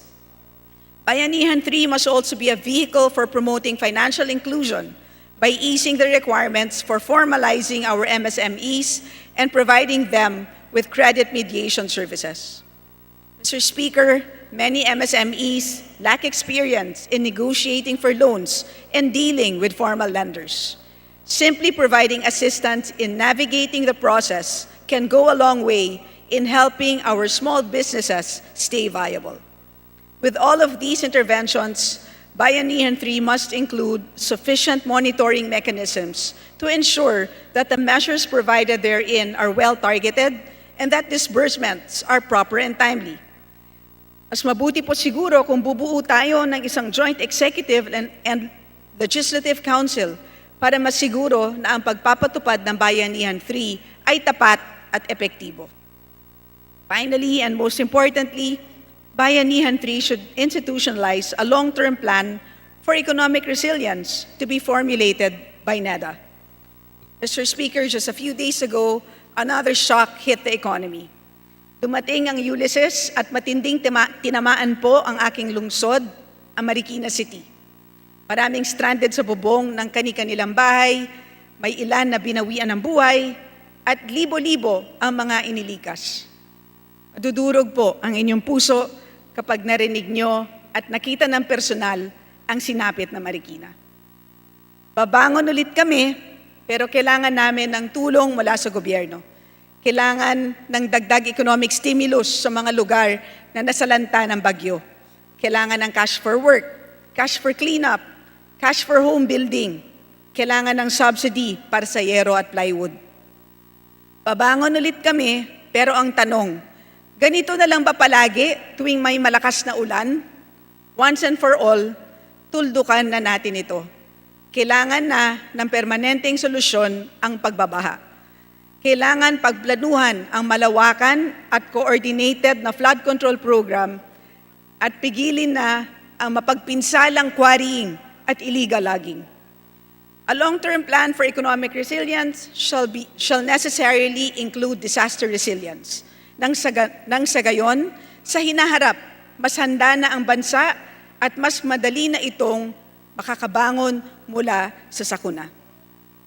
Mr. Speaker, napakaraming krisis ang dumating sa taong 2020. Bagamat mapait ang 2020, maganda din o matamis din ang simbolo ng 2020. 2020 means perfect vision. Dahil sa pandemya at kadena ng mga delubyo, dapat mas malinaw na ang ating paningin. It should be clearer to us that we need to reshape our economy, make it robust enough, and grow sustainably such that when future shocks hit us, babangon ulit tayo. We should work for genuine resilience and not use resilience, however conveniently defined, as an excuse for non-action. Mr. Speaker, distinguished colleagues, the road to the resilience of the economy is long and possibly winding. We must take the first step now. And the first step is a Bayanihan Part 3. I will file a bill tomorrow which will propose interventions requiring at least 340 billion pesos in new appropriations. Mga kasama, my colleagues in the 18th Congress, samahan niyo po ako sa panawagan na ito. Maraming salamat po, Mr. Speaker. Majority Leader. Mr. Speaker, I move that the privileged speech of the Honorable Stella Kimbo be referred to the Committee on Rules for appropriate action. So move. Is there any objection? The chair hears none. The motion is approved. Majority Leader. Mr. Speaker, I move that we extend privilege hour for another 30 minutes. Is there any objection? The chair hears none. The motion is approved. Majority Leader. Mr. Speaker, I move that we recognize the Honorable Kafemia Kulyamat from Bayan Muna Party List for her privileged speech. So move. Representative Euphemia Kulyamat of Party List Bayan Muna is hereby recognized. Maraming salamat, Mr. Speaker. Mr. Speaker, mga kapwa ko mambabatas, magandang hapon sa ating lahat. Ginoong Speaker, nitong nakaraang 3 linggo ay sunod-sunod ang pananalasa ng bagyo sa ating bansa. Ang bagyong Rolly na tumama sa Bicol Region nitong simula ng buwan ay nagdulot ng labis na pagbaha, pagguho ng lupa, pagkasira ng mga bahay at kabuhayan. Napakatindi ng naging epekto nito sa ating mga kababayan. Hindi pa tayo nakabangon ay sumunod agad ang mga bagyong Sioni at Tonyo. Ang pinakabago ang bagyong Ulysses na muling tumama sa Bicol Region at bumaybay sa timog na bahagi ng Luzon, gitnang Luzon hanggang Kamaynilaan. Matinding pagbaha ang naging epekto nito sa lahat ng mga lugar na dinaanan sa malaking bahagi ng Luzon. Mr. Speaker, kapansin-pansin ang kakulangan ng preparasyon, pagplano at aksyon sa mismong paghagupit ng bagyo. Napakaraming lugar ang nakaranas ng pagbaha na lagpas tao. Napakarami sa ating mga kababayan ang nawala ng tirahan at walang naisalbang kagamitan. Makikita ang kakulangan sa coverage ng balita dahil kinailangan pa na sa social media malaman ang mga lokasyon ng kailangan i-rescue at ang mismong lagay ng bawat lugar na hinagupit ng bagyo. Bicol Region, Calabarzon, NCR, Central Luzon at Region 2. Ang lahat ng mga ito ay nakakaranas ng lagpas tao at matinding pagbaha. Kung papansinin, ay patindi ng patindi ang nagiging epekto ng mga bagyo sa paglipas ng mga taon. Marahil dahil sa climate change, dahil may mga super typhoon na ngayon. Pero mas malaking bahagi rito ang pagkasira ng ating kalikasan na malaki ang kagagawan ng mga tao. Mga tao sa likod ng mga malalaking negosyo at gobyerno na nagbibigay permiso sa pananalasa ng malalaking negosyo sa ating likas yaman. Ginoong Speaker, ang ating bansa ay sagana sa likas na yaman na maaring makatulong sa pagsalag sa pananalasa ng mga bagyo. Nasabintahin natin ang ating mga kabundukan at bulubundukin ng mga isla na maaring magpahina sa mga bagyo.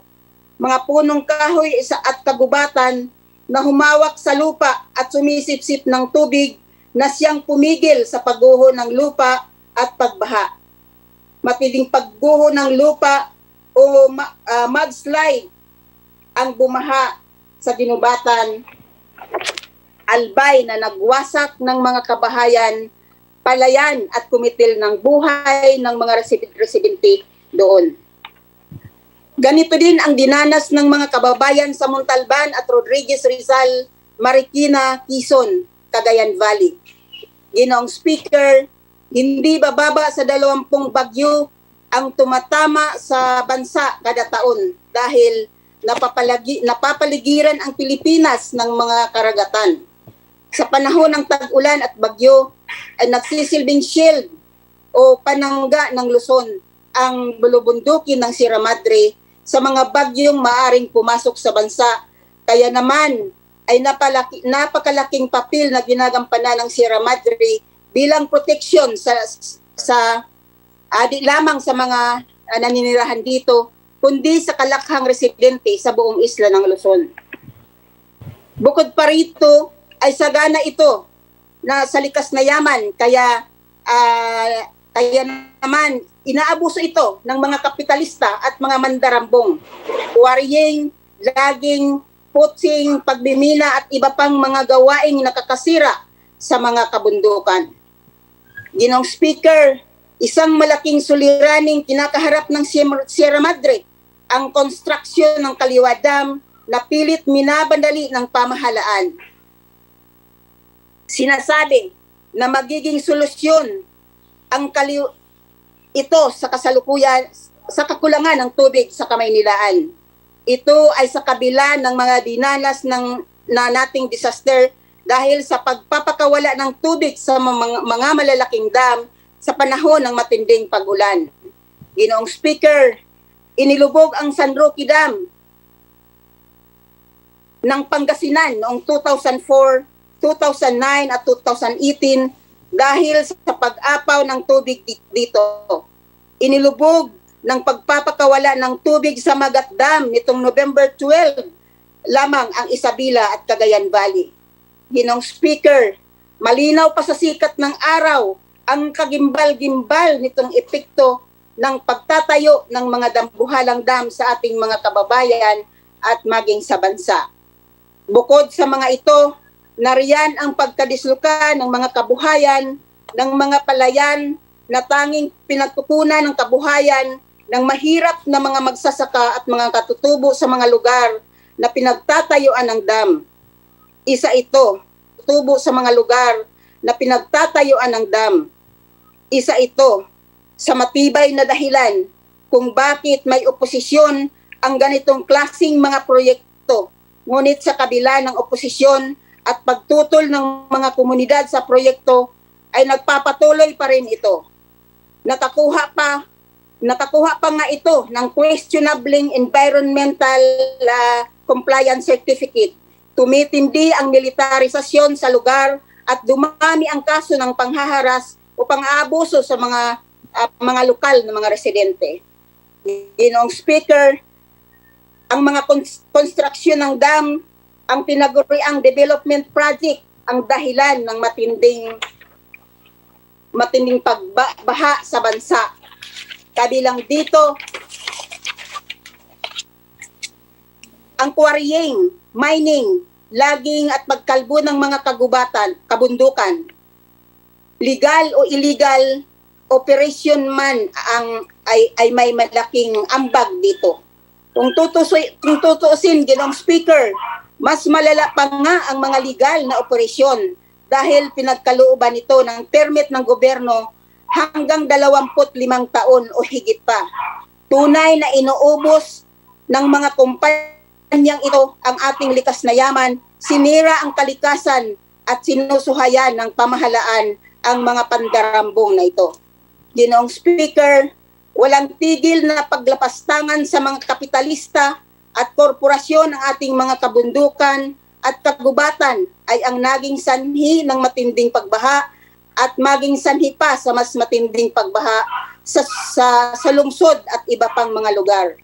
Ito rin ang kikitil ng maraming buhay at iba yung paghihirap ng ating mga kababayan. Ginoong Speaker, maiiwasan naman o di kaya ay malimitahan ang mapinsalang epekto ng mga bagyo at kalamidad kung may maayos na pagplano at pagbibigay ng babala mula sa pamahalaan at sa mga ahensyang ito. Nakapwesto ang disaster risk reduction management at koordinado at malinaw ang aksyon ng gobyerno habang rumaragasa ang bagyo. Hindi kailangang maging trahedya ang mga bagyo at natural na kalamidad kung maayos itong mapaghandaan at may sapat na kakayahan ang ating mga kababayan para maging handa sa mga ito. Hindi maging trahedya ang bagyo kung hindi nawasak ang ating mga kabundukan at kalupaan. Hindi ganito kalaking trahedya ang bagyo kung hindi natin hahayaang mananalasa ang mga korporasyon ng mina, quarrying, logging at corporate plantasyon sa ating likas na yaman. Ginoong Speaker, kaya nating ampatin ang kalunos-lunos na trahedyang idinudulot ng pagkasira ng ating kalikasan at ng ating mamamayan. Baguhin natin ang orientasyon ng pagmimina sa bansa, gayon din ang logging at quarrying. Itaguyod natin ang agrikultura na magsisiguro sa pangangailangan ng bayan at hindi ng pamilihan sa labas ng bansa. Magtayo tayo ng industriya na magpapalakas sa ating sariling ekonomiya, mag-iimpliyo sa ating mga manggagawa at lilinang sa ating likas yaman batay sa ating pangangailangan. Ginoong Speaker, mga kasama ko sa Kongreso, hindi na po ako magdadalawang isip na sabihin, pagtulungan natin ito, tutulan ang mapanirang mga proyekto, itigil ang mga pandarambong sa ating likas na yaman. Protektahan natin ang ating mga kababayan. Sila muna bago ang interes ng mga negosyo at korporasyon. Ginoong Speaker, kapwa ako mambabatas, hanggang dito na lang muna. Magandang hapon sa ating lahat. Majority Leader. Mr. Speaker, I move that the privileged speech of the Honorable Kafemia Kulyamat be referred to the Committee on Rules for appropriate action. So move. Is there any objection? The chair hears none. The motion is approved. Majority Leader. Mr. Speaker, I move that we recognize the Honorable Sara Elago from Kabataan Party List for her brief privilege speech. So move. Honorable Sarah Jane Ilago of Party List Kabataan is hereby recognized.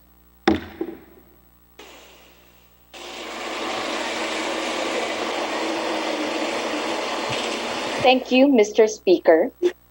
Tomorrow, November 17, is the National Students' Day in the Philippines. This is in observance of the International Students' Day and in recognition of the invaluable contribution of student activism to Philippine democracy for initiating efforts to foster leadership among Filipino students as provided under Republic Act number 11369. The International Students' Day was first commemorated with the leadership of the International Students' Council in 1941 to commemorate the execution of 9 Czechoslovakian students who fought against the Nazi occupation. Since then, November 17 was commemorated around the globe to bring attention to the issues and concerns faced by students and to highlight their contribution for positive development in their communities and countries. Historically, Mr. Speaker, the voices of students who are full of vigor, energy, and creativity are significant in informing and educating the public about the experiences and the efforts of the Filipino youth to contribute for the best possible now and an even better tomorrow. The student movement today is built upon the victories and the long-fought struggles of student and people's movements for free public tertiary education, the right to quality and accessible education, students' rights and welfare, academic freedom, as well as youth empowerment, good governance, gender equality, justice, climate, and sovereignty. It is imperative that we look into the lessons of these movements, commemorate milestones, honor the sacrifices of those before us as we continue to build on their victories. At present, Mr. Speaker, the youth are working with and alongside the people at the front lines of responding to calamities and emerging from this crisis as health professionals, researchers, relief volunteers, and key workers. But we can offer so much more, given the opportunities to fully practice genuine leadership and exercise our role in nation building. Mr. Speaker, the past weeks following the onslaught of strong typhoons from Quinta, Rolly, Shawnee, Tonyo, and Ulysses saw the tireless leadership and mobilization of the students and the youth for relief operations and volunteer work to help typhoon, flood, and fire victims. Hashtag Rescue PH, hashtag Relief PH, hashtag Youth Rise PH, hashtag Tulong Kabataan, hashtag Cagayan Needs Help, hashtag Isabela Needs Help. At napakarami pa po mga hashtag na nagkukumpol-kumpol at nagsasanib ng iba't ibang mga reports, ng iba't iba pong efforts at mga inisyatiba ng ating mga kababayan upang tumulong sa mga nasalanta ng kalamidad. Speaker, the students are likewise at the helm of the call for quality and accessible, inclusive education amid the pandemic. Now, following the onslaught of calamities, we strongly urge the Department of Education and the Commission on Higher Education to heed the call of students, teachers, and education support personnel to declare an academic break and implement academic easing. Mr. Speaker, this is necessary to help students and members of faculty and staff affected by the typhoons to cope and hopefully eventually recover from the effect of the said typhoons. We demand an academic break to assess the current education situation, review faculty and student workload, implement a no-fail policy, and provide aid to those in need of food, shelter, and other necessities. It's also important to move deadlines.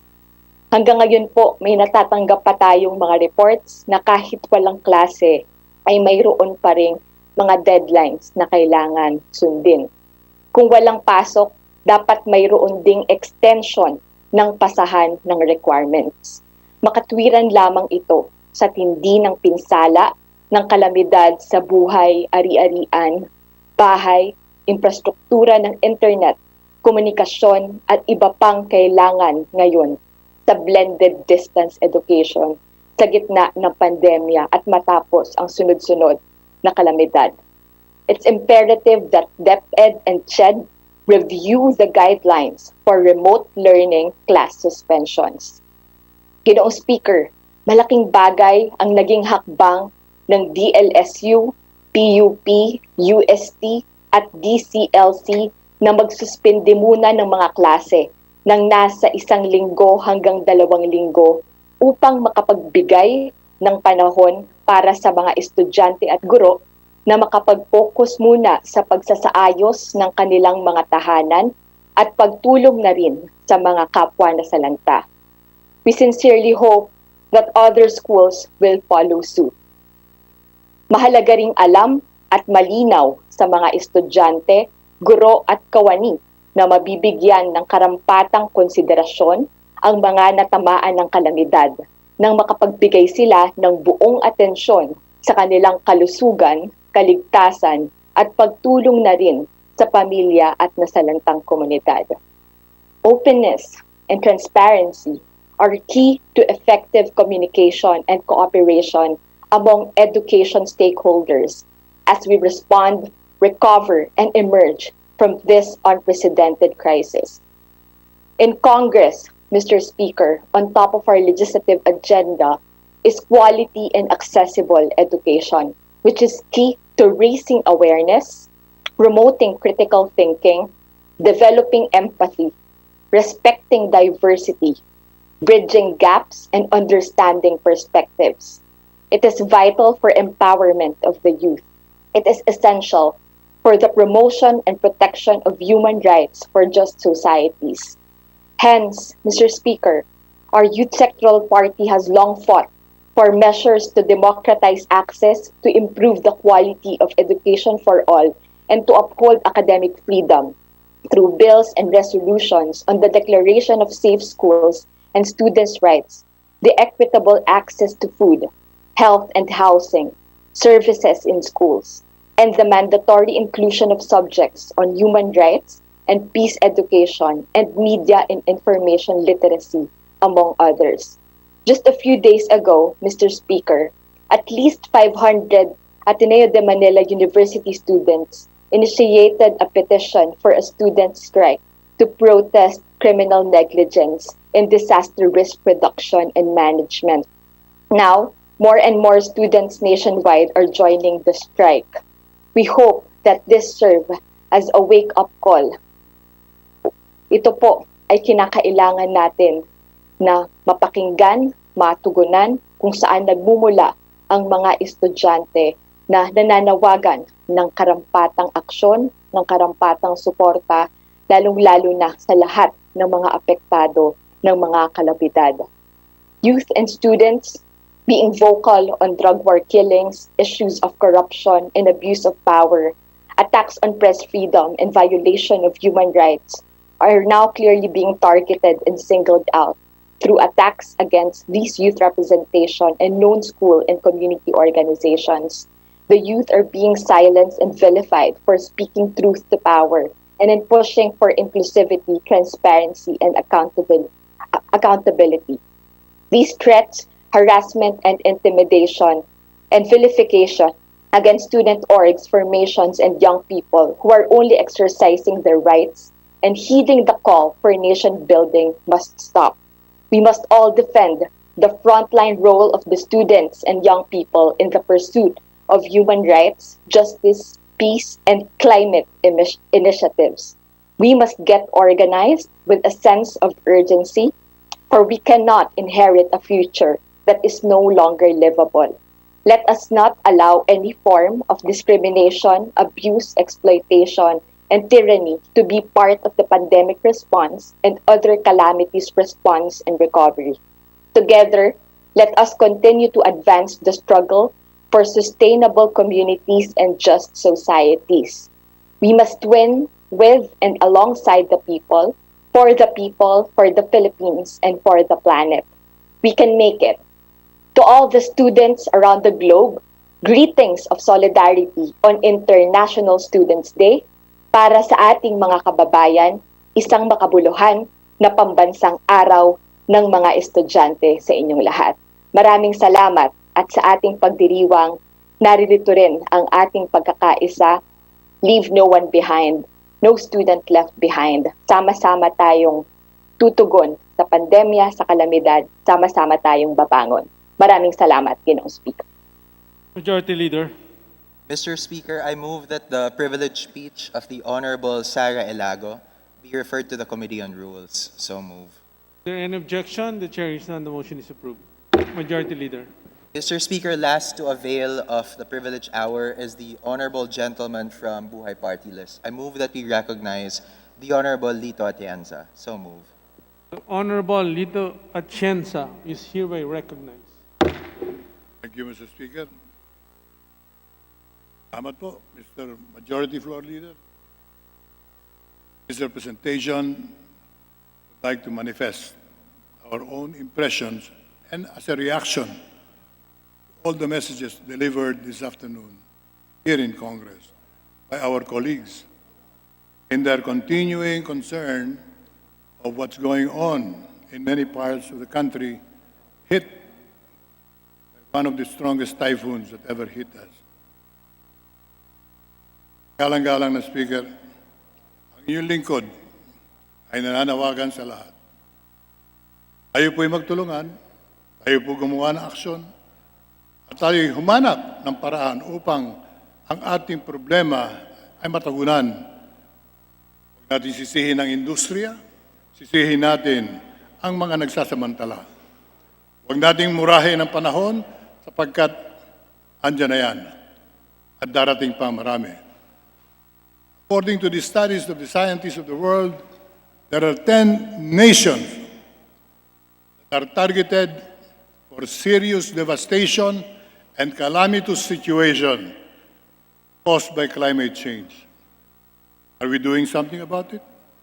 When they defined the 10 nations, the Philippines came out number 2 among the nations that is definitely going to suffer the consequences of climate change, global warming, and severe weather conditions as a result.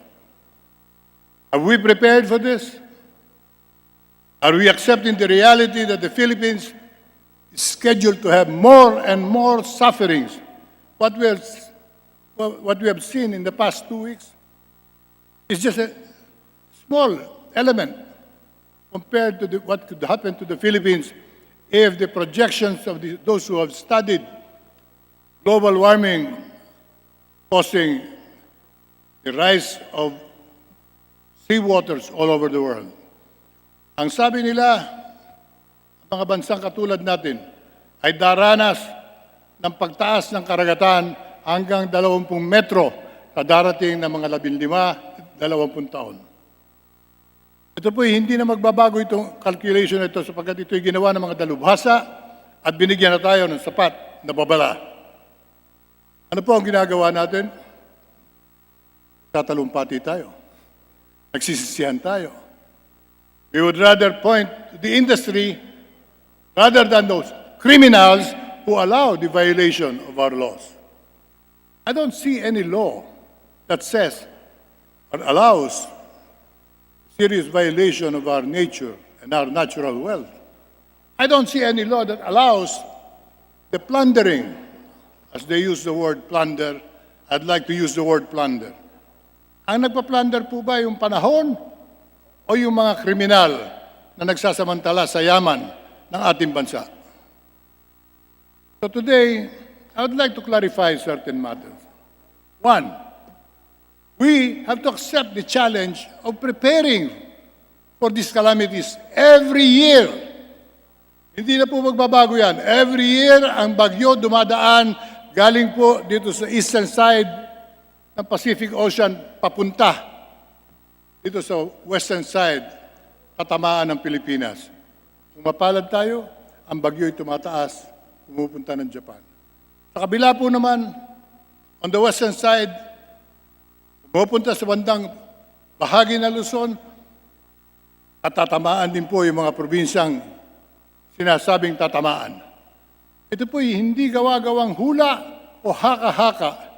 Ito po'y pinag-aralan ng siyensya, pinag-aralan ng mga eksperto, at sila nagsasabing ang Pilipinas ay magdurusa sapagkat hindi natin inaasikaso ang tunay na problema. Kung saan-saan tayo nagpupunta, we use our emotions but not our common sense. The mitigation of the problem is necessary. Adaptation of the nation must be done. And this can be done today, not tomorrow. We have failed to do it yesterday, but we should not fail to do it today. kailangan gawin na natin ang tama, payagan ang industriya upang ang ekonomiya naman ay makinabang ating kalikasan. It is not correct that the solution is to ban mining. It is not the mining that destroys the environment. It is the violation of the mining law that creates the problem. Kaya hindi ko po matiis na hindi tumayo rito at magsalita rin upang tumulong naman ako sa kaliwanagan ng isipan ng ating mga miyembro. Let us not be stampeded into the wrong direction. Let us all go towards the right solution to the problems of the nation. Climate change is given. Global warming is defined. The solutions are in our hands. Wanton throwing of garbage is one of the main reasons for global warming. Yung basura ng ating bansa hanggang ngayon, nagkalat pa po sa maraming bahagi. Ang ating mga solusyon ay hindi maaabot ng mga gobyerno lokal. Kulang sa salapi. Kailangan po ng tulong upang sila'y makabuo ng katanggap-tanggap at tamang paraan ng waste disposal system. Pero kung hindi po natin tutulungan ng mga gobernador at mga mayor, tuloy po ang pagtatapon ng basura in what they call as controlled waste disposal facility, but in reality it's just merely open dumping in another sense. For as long as we throw garbage on the floor, for the elements to take over, and for the pollution contributed by these materials, we will not be able to solve or even make a dent on the solution of the problem. When the United Nations declared that we should all help one nation, one after the other, in addressing the problem of climate change, we signed and we were part of that agreement. But up to now, we don't seem to be doing our homework. We only react when there is already a calamitous event, making our people suffer even more. You open your television set, you hear the voice and the cries of our people. We are now dying here on the roof of our homes. What can we do about it? Ang sinisisi ng lahat, ang sinisisi ng marami, ang Pangulo ng Bansa, hindi makakahanap ng solusyon ang Pangulo sapagkat hindi naman siya Superman eh. Hindi nga siya si Captain Marvel. Tao lang siya. But the solution has already been given us. We should clean up our pollution, number one. Number two, we should adapt ourselves and prepare that all of these calamities will happen to the Philippine Islands and no one can prevent it. Noong kami po yung namamahala ng Department of Environment, kami po nagtulungan. Humingi kami ng tulong sa mga eksperto. Gumawa kami ng tinatawag na geohazard map.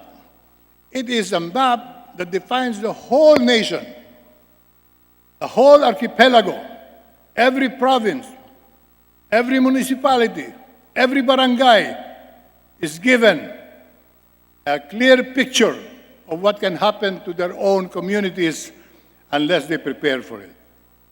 Landslides continue to happen. Landslides can be prevented, or the damage of landslides can be prevented, and the loss of lives can be prevented if we educate our people about what has to be done. But what happened to the geohazard map? What happened to the book that we labored on with the help of the expert scientists of the Philippines and that of the world? I understand the administration that followed the administration of President Arroyo threw it in the wastebasket. Because sabi niya, wala raw silbi yan. Walang silbi. Sinasabi na po ng ating mga nagsusuri ng ating panahon, ang bagyo dadaan sa bandang Kabikulan. Hindi na po may iwasan yan. Paminsan-minsan bumababa ng Kabisayaan, pero ang karamihan ng bagyo, tatama sa Aurora, sa Quezon, sa Polillo Island, at sa maraming bahagi ng Bicol. There is no changing what has already been established by science. But we do not want to do whatever President has already accomplished because we do not want to share the credit. That is the problem that we have. And we should correct it, Mr. Speaker. Otherwise, we are doomed to suffer the consequences of our stupidity. I would like to call it simply stupidity on the part of some people in government who would not follow what has already been studied, analyzed, and concluded. Ang geohazard map ay isa sa mga dokumento na magbibigay sa atin ng landas sa kaligtasan. Pero wala pong nakakaalam sapagkat itinago ng 6 na taon administrasyong nakaraan. So I urge the present government to do what is necessary. Make the geohazard map part of the educational process of our young today. May pag-asa pa ang bansang Pilipinas kung ang ating kabataan ngayon, rather than blame everybody, they should be taught and oriented to the solutions that are already in our hands. Hindi po yung magtalumpati tayo rito sa Kongreso, murahin natin lahat sila at sa kanilang pagkukulang. Ang pagkukulang na sa atin sapagkat tayo ngayon ang namamahala ng gobyerno. We who have been elected as members of this Congress, the 18th Congress of the Philippines, we should take the responsibility of seeing to it that our nation is on the right direction. And no one will be able to change that. Ating pong bansa ay puspos ng yaman sa kalikasan. We have all the minerals that are necessary to make our people wealthy and well-off economically. So why should we deprive our present generation to share in the wealth of our natural resources? Hindi po solusyon ang itigil ang minahan. Yun po isang aksyon na para bagang sinasawalang bahala natin ang ginto na nakakalat sa ating kapuluan. We have to utilize our natural minerals for the benefit of our people.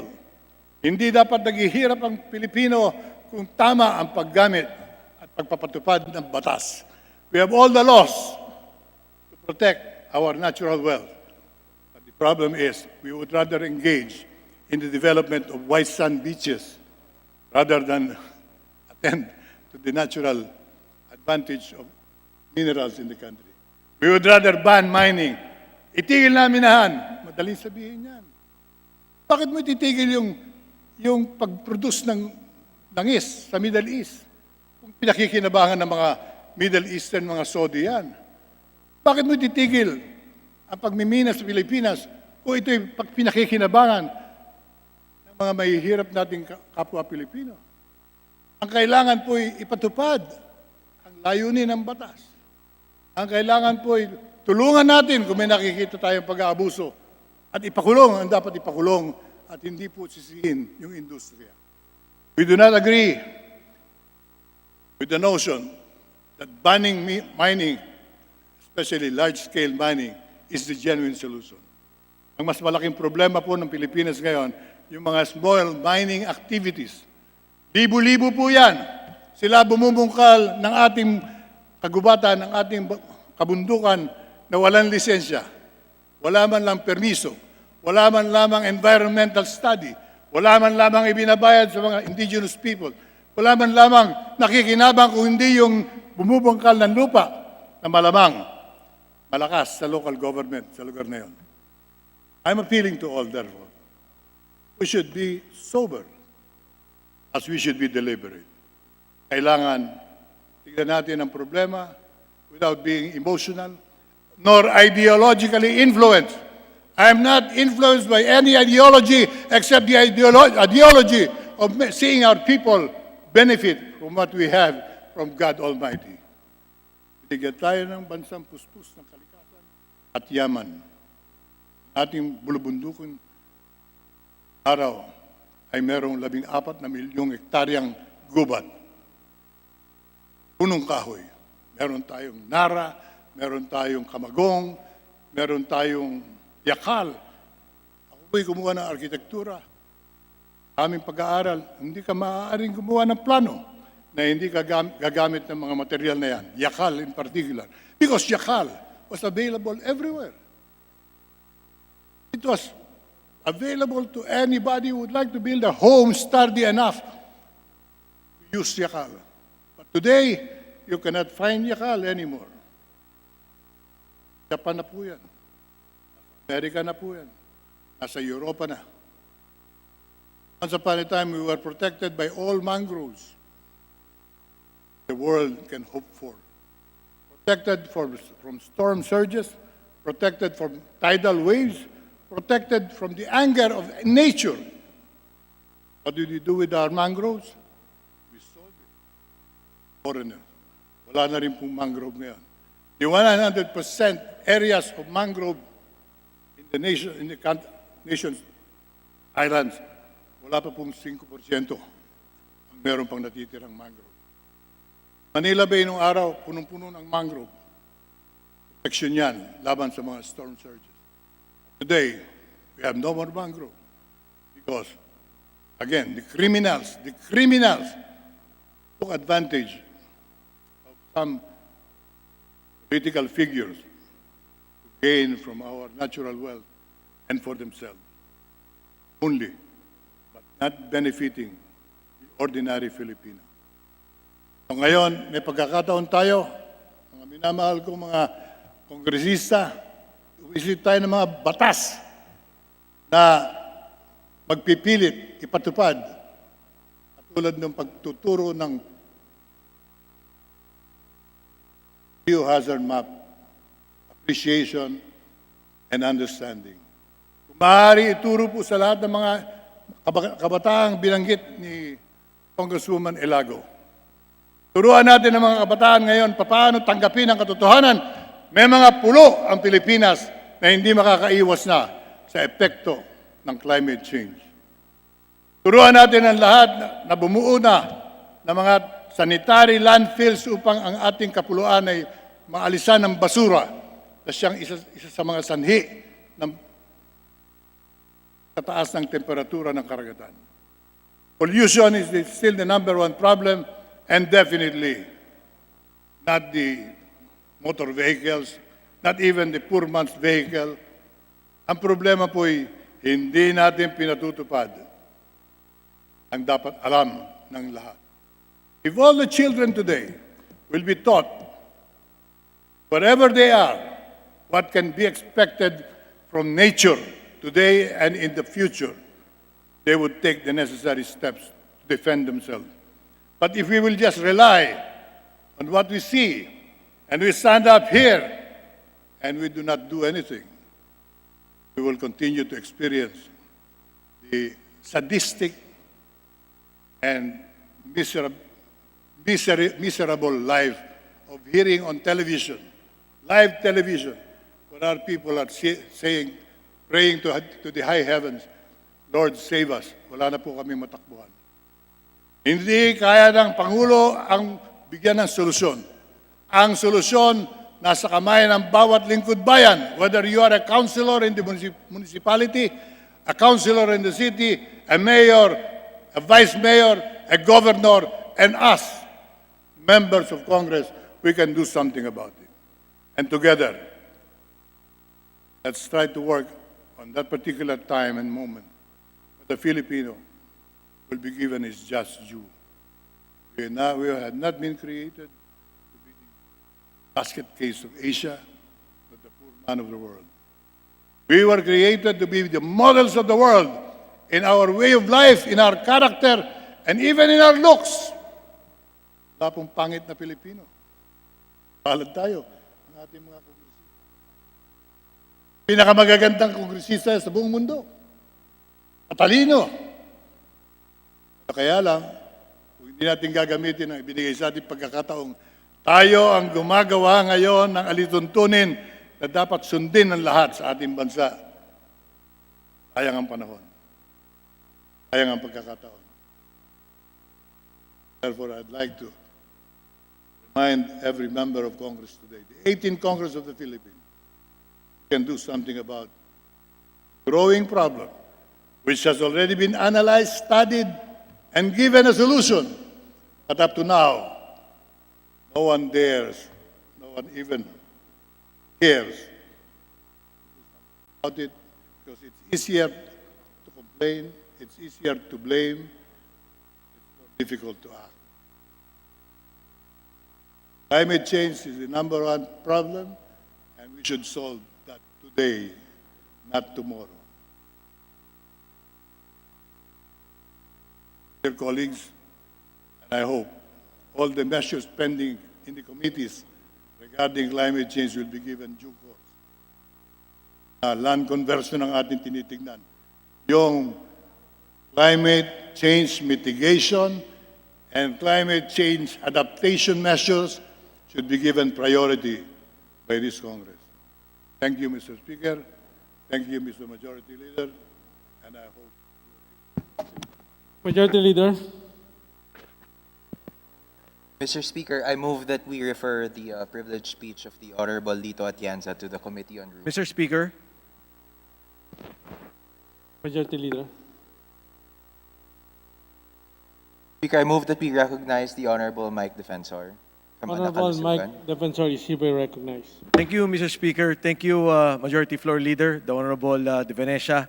I apologize. I did not think you saw me from behind.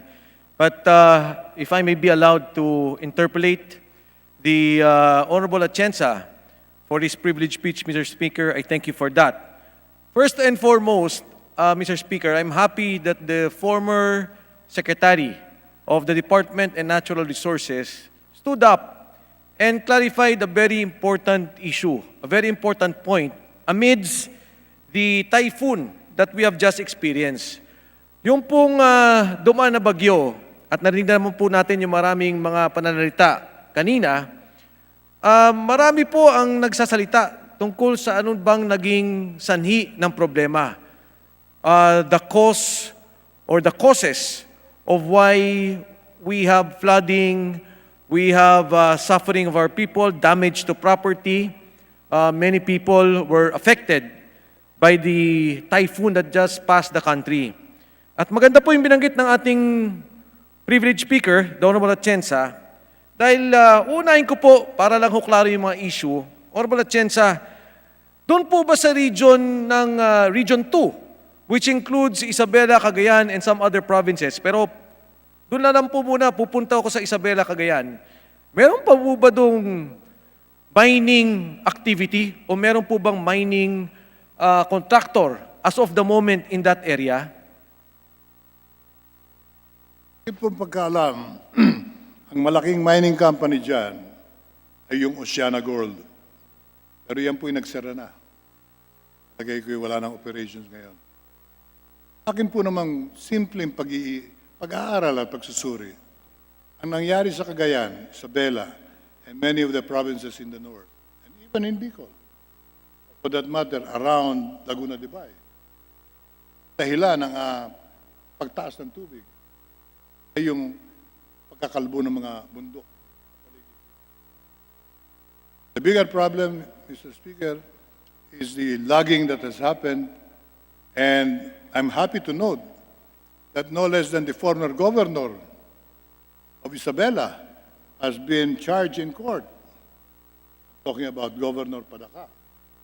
Akala natin ay environment protector, and yung pala'y involved.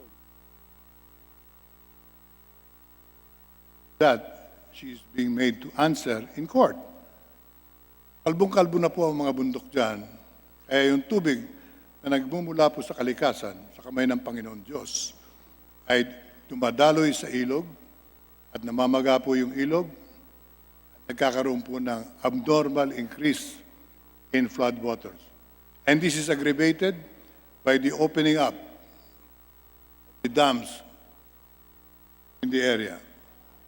Kawawa po naman ng mga taong nabibigla ng pagbubukas ng mga dam na yan. Hindi po maiwasan ang maraming masawi dahil po sa abnormal na buhos ng tubig. According to the estimates of those who are knowledgeable, pag binuksan po yung mga dam, ang bumubuhos sa tubig dyan, lumalabas, ay equivalent to about 20 Olympic swimming pools. 20 per second. Sipin nyo, pag may rumaragas ang tubig na ganun ang volume. 20 Olympic pools per second. Tingnan ko kung makakapag-swimming pa tayo o makakailag tayo. Yan po mga dahilan, Mr. Speaker. At kung meron bang mga mining dyan, marami dyan, small mining activities. Yun ang aking po tinukoy, tinumbok, sapagkat yun po ang talagang problema. Thank you, Mr. Speaker. Tama po ang kagalang-galang na Atienza na dyan po sa lugar ng Isabela, Cagayan, ay walang kasalukuyang mining operations. Kung meron po, yung pong Oceana Gold ay nasa Nueva Vizcaya. At yan po'y malayo dun sa lugar na sinasabi nating nagkaroon ng masamang epekto ng pagdaan ng bagyo, pagtaas ng tubig. Diyan po sa lugar na yan, at ito naman po'y alam din ng kagalang-galang Atienza, meron po dyan mga mining ng magnetite sand. At yan pong magnetite sand na yan po'y nasa shoreline ng Cagayan.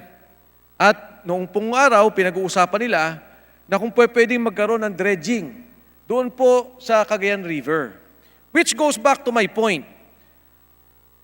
Doon pong araw, may nag-a-apply, ide-dredge nila ang Cagayan River na dahil lang nga po nagkakaroon ng overflow, dahil mataas na po siltation, yan po'y hindi natuloy at nagkaroon ng maraming komplikasyon.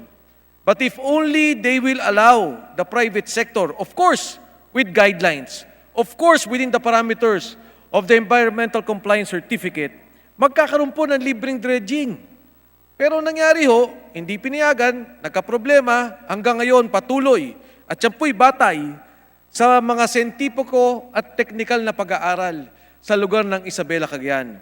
That is why I agree with the Honorable Atienza pag sinabi niya pong parang namang yung mga ginagawang paggusga, walang batayan. These are just blanket statements to blame mining, for that matter, in order to point to a culprit that has caused the problem in the flooding of Cagayan. And yet, if they only allow dredging, that would have been a solution to a billion-peso problem. A private sector company or companies can take over and clear the Cagayan River in order to do away with the siltation that they are presently experiencing, Honorable Atienza, Mr. Speaker. Now, Mr. Speaker, the second point, bago ako pumunta doon sa logging, ang isa nilang binanggit na lugar ay yung pong lugar ng Bicol. Na sinabi nila marami daw pong nagkakwari at yun daw pong naging sani. Again, wala ho akong nakitang malinaw na batayan dito. Kasi nakita ko po yung mga bato. At dahil na rin po ako naman din ay napunta sa DNR, napag-aralan natin yung mga sitwasyon na ganyan, yung pong mga nahulog ay mga bato na gumulong galing sa bundok. And these were not stones or aggregates na minina. Because ibang-iba po ang karakter ng minina kesa doon sa bato na binuo, Mr. Speaker and Honorable Atienza. And I agree with you again, doon sa pinunto nyo, na dapat sana magkaroon ng scientifico-technical na pag-aaral bago magsalita ang mga tao kung ano talaga ang naging sani ng problema sa lugar ng Bicol, which is another area which was hit by the flooding and the heavy rains, Mr. Speaker. Honorable Atienza. Mr. Speaker, I am honored by the interpellation being done by the honorable gentleman who once upon a time also led the Department of Environment in our country. Yung pangyayari sa Cagayan at Isabela ay iba sa pangyayari po naman dito sa Marikina. Sa Marikina, hindi na po tayo dapat maghanap pa ng ibang dahilan. Kaya po binabaha ang Marikina dahil po mababaw na ang Laguna de Bay. Alam ba niyo ang Laguna de Bay sa maraming bahagi hanggang tuhod na lang ang tubig? Eh yan ang natural basin ng rainwaters coming from Rizal, Sierra Madre, Laguna Hills, at marami pang bahagi na dyan pumupunta ang tubig ulan at hindi lumalabas ng bayan, hindi lumalabas ng baha sa Metro Manila. But because the Laguna de Bay is heavily silted and practically shallow, very shallow in many areas, the rainwaters that flow during typhoons, hindi po makayanan ng lawang yan na makontain ng tubig. Kaya lumalabas po ilog ng Marikina, umaapaw at nilulubog ang buong lungsod ng Marikina. Again, kung yan po naman ay sinusuri lang ng mga kinauukulan, hindi po mahirap hanapin ang problema. Ang solusyon, andun na rin. But the problem is, Honorable Censor, the problem is those who are leading the environment protection today don't seem to be interested in promoting the welfare of the environment, but rather to beautify certain portions of Ross Boulevard. Anhin po natin yung white sand, Dolomite Beach, kung yung tubig naman ay imbornal ang pinanggagalingan. Nabalutot pa nila ang utos ng Korte Suprema. Sabi nila, utos daw po ng Korte Suprema yun. Hindi po totoo yun. Utos po ng Korte Suprema, linisin ang tubig ng Manila Bay para maging kapaki-pakinabang sa atin lahat. I can imagine if Manila Bay is swimmable once again, with clear water, and we can dive and snorkel and enjoy the bounty of a clean Manila Bay water, all of us will gain and benefit from that. Pero yung Dolomite sand, wala pong maligaya dyan, kundi yung arkitekto na nag-design po niyan. So, this is one such example that we talk about mining. Huwag natin sisihin yung mining in general. Hindi po kasalanan ng mining ang mga problema pinapasan natin. Kasalanan yan ng mga inaasahan ng mamamayan na gagawa ng paraan upang pakinabangan natin ang mineral ng ating bansa. Pero kung di po natin titignan from that angle, and we would just put the blame on mining and banning mining all over the country, parang yung narinig na ang Saudi Arabia, binan yung pagmimina ng langis sapagkat may mga sumisigaw. Itigil na ang pagmimina ng langis. Ay palagay ko, hindi papayag ang mga Saudi na ganun ang solusyon.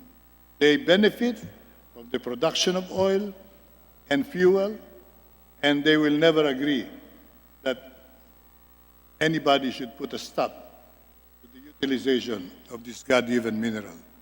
Tayo po ay ganun din ang ating kalagayan. We should not agree with the notion that the solution is stopping the industries that are now just about to start once again. Hirap eh. Minsan, di natin naintindihan yung problema ng gaano, ay meron na tayong opinion. But since we are all members of Congress with equal rights and equal responsibilities, anybody who speaks here delivers his own impression or her impression is equal to the next one, to any one of us.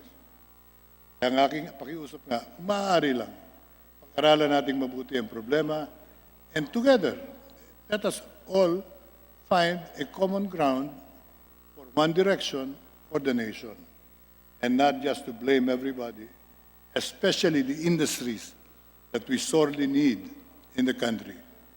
The Philippines will never progress unless we utilize these God-given minerals founding all over the islands. Thank you for that, Mr. Speaker. Again, I agree with the Honorable Atienza with the point he raised as regards that there are certain areas that are natural catch basin of water. Kaya nga po, Mr. Speaker, natayo yung LLDA, Laguna Lake Development Authority, and precisely, humihingi po ng environmental clearance sa kadahilanan na flood hazard ang maraming parte ng Metro Manila. With or without, no? With or without the industries mentioned, pagka po talagang masama na ang ulan, masyadong maraming tubig, ay nababa ito. But again, I agree with the Honorable Atienza na yung tubig kailangan lilisin. Eh talaga naman pong problema yan. And in fact, the Honorable Atienza himself, during his stint at DNR, was the one who filed for the implementation of the Clean Water Act. At yan po'y kasama dun sa mga hiniring no natin nung nakaraan na yung implementation ng Supreme Court decision for them to immediately implement the law. But I just like to point out na ang punta ng Honorable Atienza, talaga may natural catch basin. Which brings me to my second point. So napag-usapan po yung mining. Ang panawagan ko lang po sa mga nagsasalita o yung mga lumalabas na nagsasabing ito ang problema, tingnan po natin, patunayan natin. Because there is a technical study to this. Sinasabi, Isabela, Cagayan, wala pong minahan dyan. Hindi nag-ooperate ang mga mining dyan.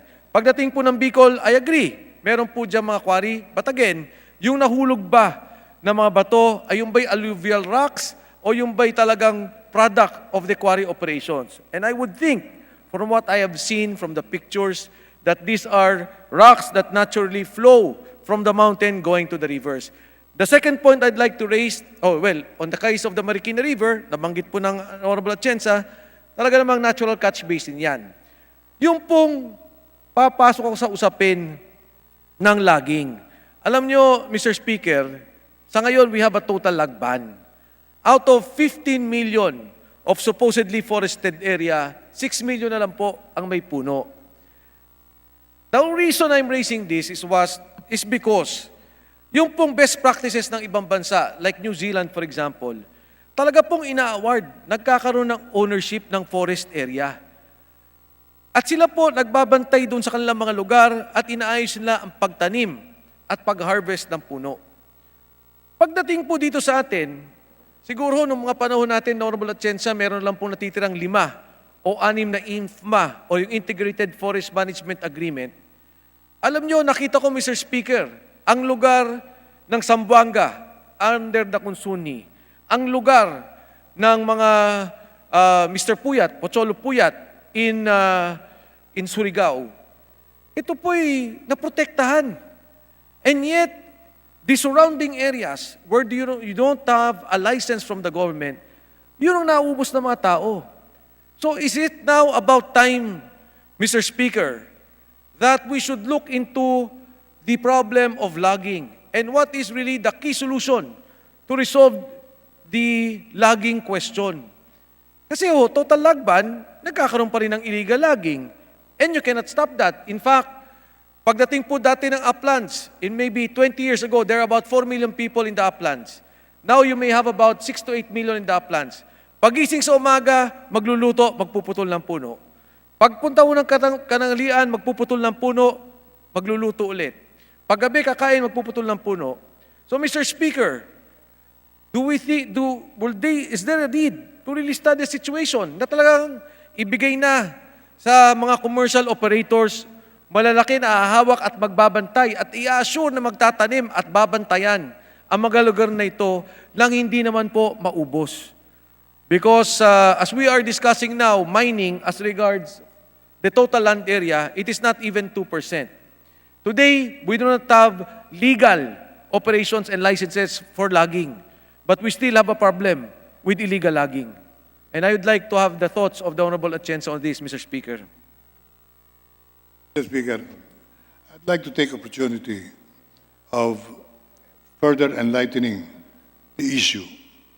Logging is very difficult to prevent, illegal logging especially, because of the conditions of our selected, designated guardians of the forest of our land.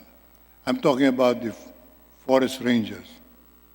Hindi alam ng marami na ang forest rangers natin ang pinakamababang sweldo sa mga enforcer ng bansa. Ang pulis, maganda na ang kita. Ang militar, kumikita na ng maayos. Pero yung forest ranger na humaharap sa mga illegal loggers, yung forest ranger na isinusuong yung buhay niya tuwing siya lalabas para bantayan ang ating kagubatan, ang sweldo ay 13,000 up to this time. Kaya ako po humingi ng tulong sa inyo. Pagtulong-tulungan natin ang ating reforma sa struktura ng ating mga bantay kagubatan. Bigyan natin sila ng sweldong karapat-dapat. Para po naman, kung ano man ang mangyari, meron din silang proteksyon kanilang mga minamahal sa buhay. That will not solve the problem of illegal logging, but it will improve the enforcement arm of the country. Rather than sila po'y mawala na lang nang wala po namang kapakipakinabang sa kanilang mga mahal sa buhay, bigyan sila ng buhay na karapat-dapat habang sila'y naglilingkod sa ating bansa. So I'm appealing to all, take a look at the Forest Ranger. Sabi nga ng marami, dapat baguhin ang pangalan ng Forest Ranger. Tawagin na nating Poorest Ranger. Among all enforcers, they are the poorest. And admittedly, we need to change that equation. And again, I'd like to thank the gentleman for bothering to elaborate further on the issues we raised today. And Mr. Speaker, is knowledgeable on the issue, and he can help this 18th Congress draft better laws to protect our environment. Tapatin po niya ay sasalamatan ko na siya at palagay ko'y napag-usapan natin lahat ng dapat ukil-kilin sa isyong ito. We do not want to blame anyone, but we want to be constructive about what the scientists already have made us known. Climate change is a reality. It's a problem that will impact on the Philippine Islands. We will be made to suffer as the second nation in the world who will suffer most unless we do something about it. Not enough to cry for the sad fate of our countrymen in Isabela and Cagayan and Marikina. For us, members of Congress, to do something about it now. Mr. Speaker, I join the Honorable Atienza on his call to increase the salaries of our forest rangers and to increase the numbers of our forest rangers to further support and help us in this campaign to protect our forest. Isa lang po tanong ko, Mr. Speaker, kasi po hindi klaro sa akin yung stupid. Sinabi niyo may mga stupid na hindi ho nag-implementa po ba o hindi naintindihan kung ano yung dapat na polisiya o yung pong isinagawang kampanya on the geohazard maps, Mr. Speaker. I'd just like to clarify that. Who are the stupid people you are referring to, Honorable Atienza, the Honorable Mr. Speaker? We ask the gentleman to repeat the question. Mr. Speaker, nagsabi po kayo may mga stupid. Sabi niyo may stupid na hindi in-implement o hindi po kinilala yung policy. Sino po ba yung stupid doon na Mr. Speaker? Yun na lang po ang aking huling gustong linawin. Sinasabi ko po ay, it is stupidity on the part of any government, any administration, who refuses to accept the challenge of doing something about saving the lives and properties of Filipinos. Yung Laguna de Bay, dapat po yan ay na-dredge na noong panahon pa ni Presidente Arroyo. 2 taon po pinag-aralan yan at sinuri ng iba't ibang kagawaran, pinag-usapan sa kabinete, inaprubahan unanimously. Yan po ay napakagandang technology sapagkat pinakamodernong technology ang gagamitin dyan. Hindi po yan yung ordinary dredging na dudukutin lang sa putik, yung putik lalagay sa pampang. Dating ng ulan, babalik po yung putik. Yan po yung technology na ginagamit ngayon ng mga makabagong bansa na nagseryoso sa kanilang paghanap ng solusyon sa baha. Na yung basura at putik sa ilalim ay nakokolekta sa teknolohiyang ito na kung tawagin na UPOC, UPOC, underground placement with overhead covering. Kapagkat yung basura, yung putik, yung burak, ay inililibing sa gitna ng karagatan na hinuhukay itong Belgian company with the use of very modern heavy equipment. Yan po ginagamit ng US Naval Forces, yan ang ginagamit ng European government, at nakakuha tayo ng magandang kasunduan sa bansa ng Belgium. They gave us a very, very soft loan with 30% grant for the Philippines and 5-year grace period with the lowest interest rate. Mahirap pong makuha yan. nakuha po ng administrasyon ni Pangulong Arroyo. Ako po ang sekretaryo ng kalikasan noon. And it was started to be implemented. By this time, dapat malalim na po yung Laguna de Bay. Malinaw na rin po sana ang tubig ngayon dyan. Pero anong ginawa ng sumunod na gobyerno? Tapon sa wastebasket, yung pag-aaral. Wala raw yan. Walang kwenta yan. Overpriced yan. Paano mo nalamang overpriced? Hindi mo alam yung technology. Pwede kang bumili ng kotse. Kung bibilin mo Lamborghini, mahal yun. Kung bibilin mo yung bagong kotse. Entendido. Kona, yung pinakamaliit. Mura lang po yun. Kaya hindi ko maintindihan. I can only use the word stupidity because it is very stupid to not even study the matter and condemn it right at the outset. Kaya ko po nagamit yung word na stupid. I'm not referring to anybody.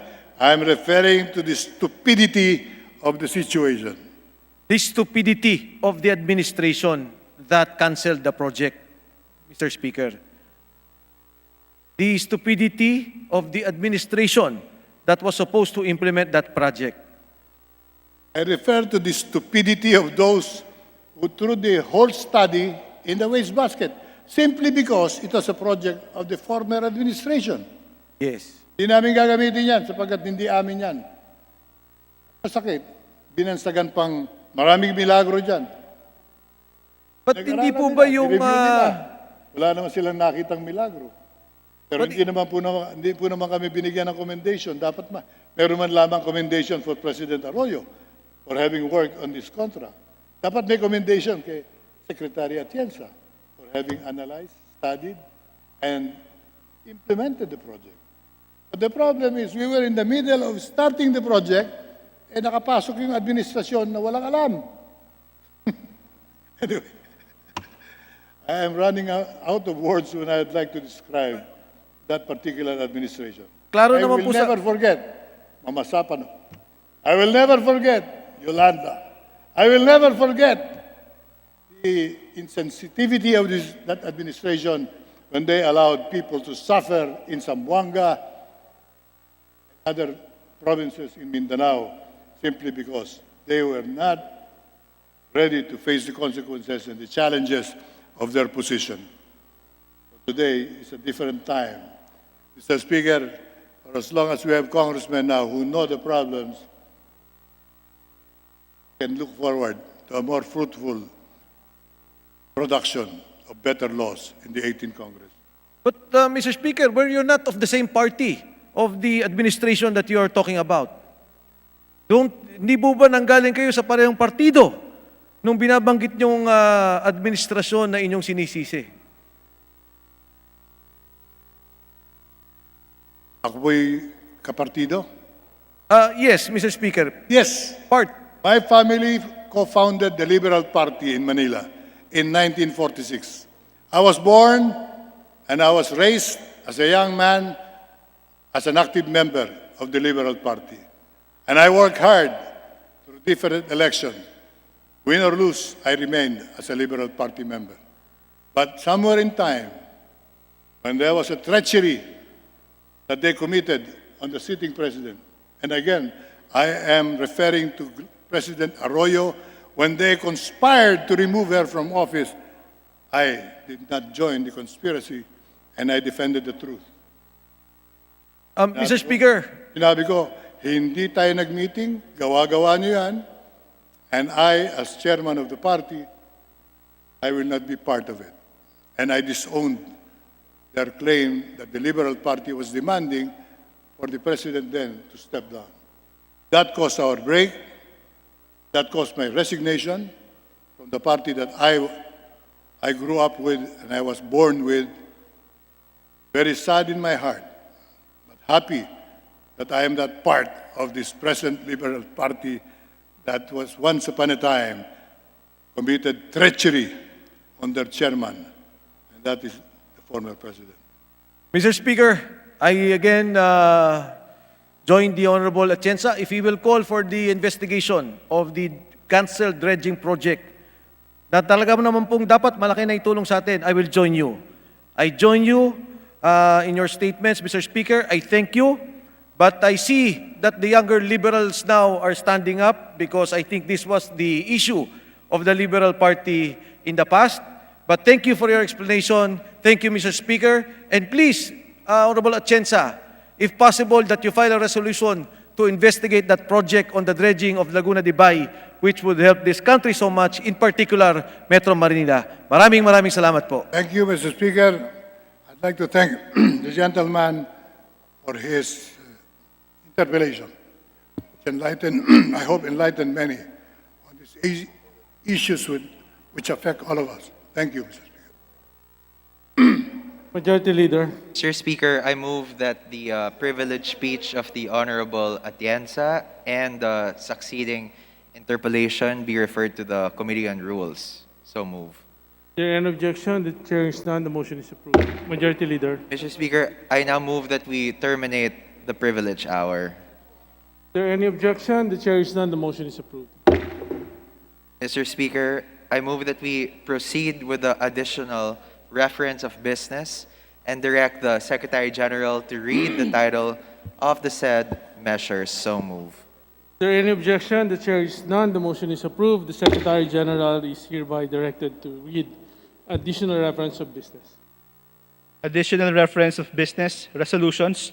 House Resolution Number 1345, a resolution directing the appropriate committee of the House of Representatives to conduct an investigation in aid of legislation on the untimely and irresponsible opening of floodgates of dams and watersheds in Luzon during the onslaught of Typhoon Ulysses by Representative Herrera D.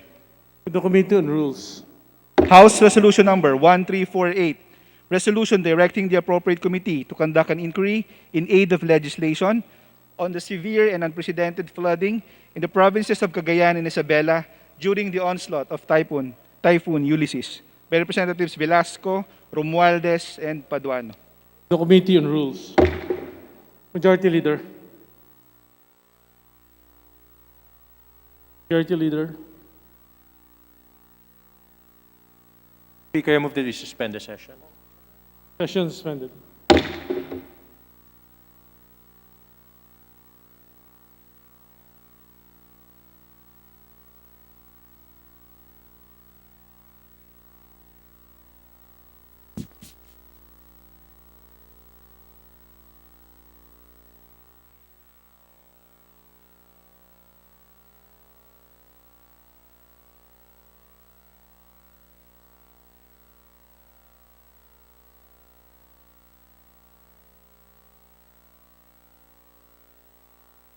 Session resumed. Majority Leader. Mr. Speaker, I move that we recognize the Senior Deputy Minority Leader, Representative Janet Green. Honorable John Green is hereby recognized. Thank you, Mr. Speaker. Thank you, distinguished Majority Leader. Mr. Speaker, distinguished colleagues, we in the minority bloc have come together as one united group with a vow to be a potent force in the House to advance legislation that redound to the Filipino people.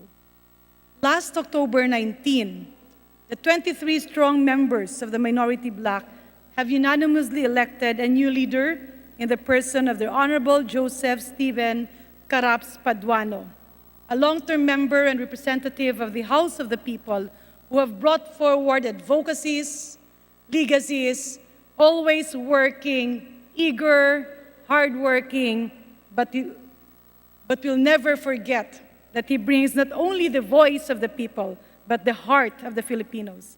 Along with his election, we renew our commitment to remain united, be fiscalizers for good governance, and conduct ourselves in a manner worthy of the trust of the Filipino people. In line with this, Mr. Speaker, distinguished Majority Leader, honorable colleagues, the following members of the minority bloc signed a communication that was sent to the office of the Speaker.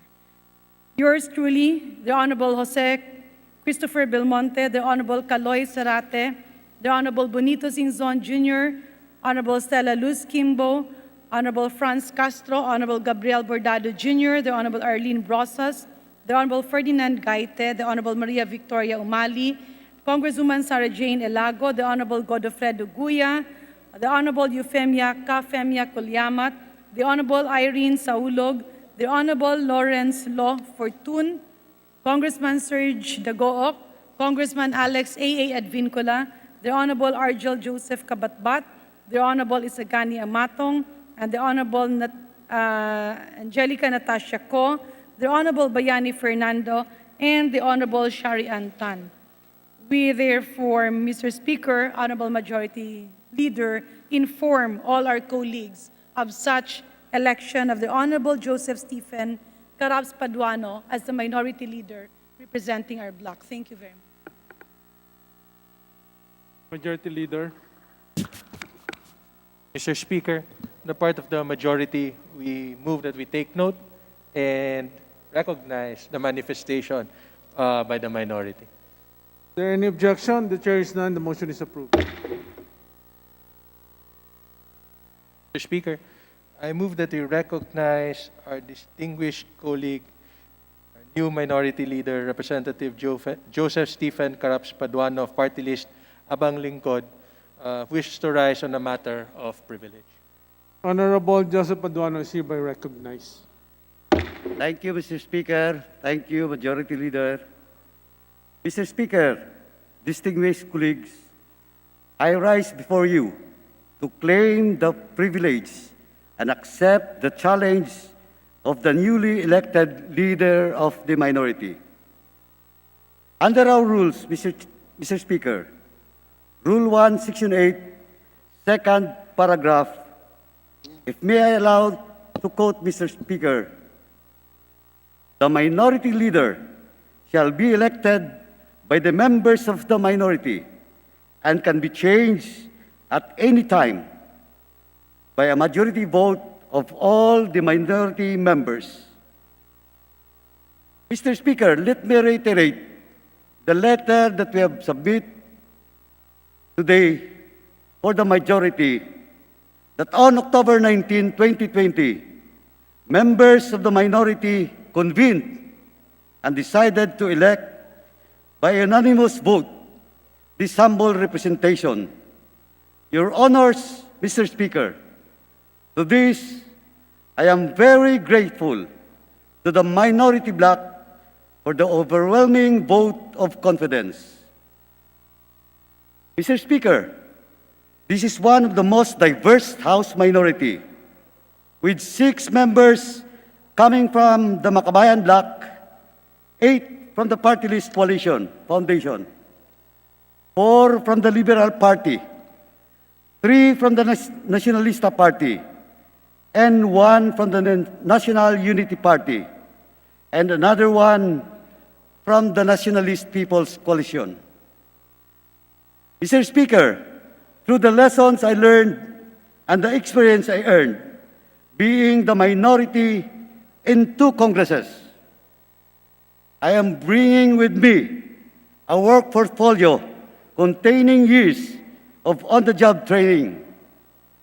Thanks to my predecessors, Congressman Danilo Suarez and Congressman Benny Abante, for sharing with us the wisdom of efficient and effective minority leadership. As a leader, I will not embrace all and every ideologies of members, but I will surely respect each of them. Considering the distinct party principles, Mr. Speaker, I expect contrasting views and opinions on any issue that we have to discuss and decide upon. But I am determined to find ways in order to harmonize these mindsets whenever possible and put forth a common stand that is acceptable to everybody. However, Mr. Speaker, when dissenting opinions appear to be irreconcilable, I will encourage each member to cast their vote on legislations according to the dictates of their conscience. To the members of the minority, rest assured that I will respect your individualities. You may stand with me or stand on your own, and I will never take it against you, because I know that we are differently situated and surrounded by distinct circumstances. Mr. Speaker, to cite an example, we took different positions on the proposed program for National Task Force to End Local Communist Armed Conflict, or NTF-LCAC, while some members of the minority were against it.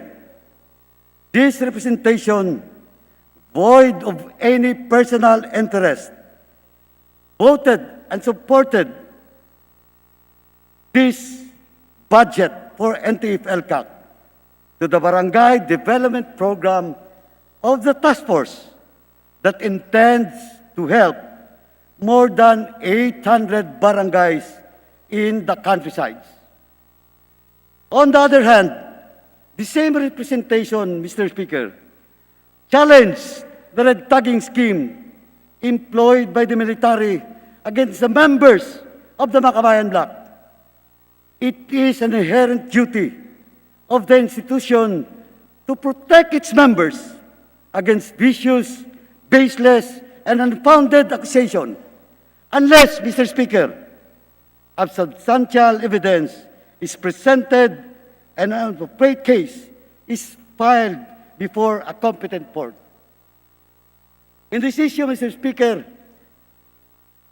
let me take this opportunity to extend our sincere thanks to our new Speaker, Speaker Lord Alan Velasco, for standing with us, not only to the minority members, but of course, to defend the integrity of this institution against baseless attacks. Mr. Speaker, our oversight function is a primary obligation we cannot and should not take for granted. In adherence to the principle of check and balance, the tradition of giving the chairmanship of the Committee on Public Accounts to a member of the minority must continue, Mr. Speaker. Pursuant to this mandate, this humble representation proposes an immediate review of relevant legislative measures in agriculture, such as the Rice Tarification Law, the SIDA Law, and the Free Irrigation Service Act, just to name a few, Mr. Speaker. The purpose of which is to evaluate and assess the effects these laws on the lives of the farmers and the farm workers. Now more than ever, with the onslaught of successive typhoons that damage the country, the urgency to review by Congress the government's insurance program on vital infrastructures has become imperative, Mr. Speaker. Mr. Speaker, distinguished colleagues, I am referring to the parametric insurance with a premium payment amounting to 2 billion, and as well as the indemnity insurance with the same premium, Mr. Speaker. Further, the need for the creation of Department of Disaster Resilience has become apparent, Mr. Speaker. The minority is an integral part of this institution, and as such, we are here not to distract nor obstruct. We are here to complement the majority by bringing out the best in them through debates and interpellations that characterize a deliberative democracy, Mr. Speaker. We have one and the same goal, which is to craft laws that will lead to the better and dignified living conditions for our countrymen. The passage of Bayanihan 1 and 2, though, Mr. Speaker, not all members voted in favor is proof of the minority's commitment towards effective and responsive legislation. With the belief that no Filipino should be made to choose to die either from hunger or the virus, this representation will support policies that will ensure a balanced government pandemic response that will address both the economic and health concerns. At this juncture, I would like to commend the members of the minority for the active participation during the period of debates and interpellations, reaching the wee hours of the morning.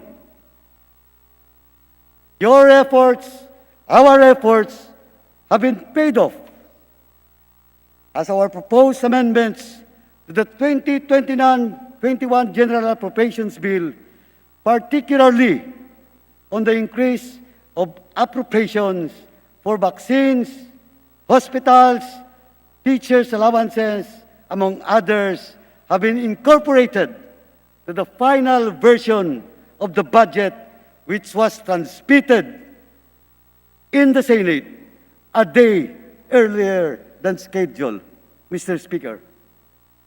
As they say, in this new minority, we can either agree or disagree to agree. But at the end of the day, it is always public interest that must reign supreme, Mr. Speaker. Mr. Speaker, my dear colleagues, I accept the challenge of leading a minority bloc that is transparent, participatory, inclusive, and accountable. Ako po ang inyong abang lingkod, party list congressman, your humble servant, Congressman Stephen Caraps Paduano. Maraming salamat po. Thank you, Mr. Speaker. Thank you, dear colleagues. Congratulations to our new Minority Leader, Honorable Joseph Caraps Paduano, Abang Lingkod Party List. Majority Leader.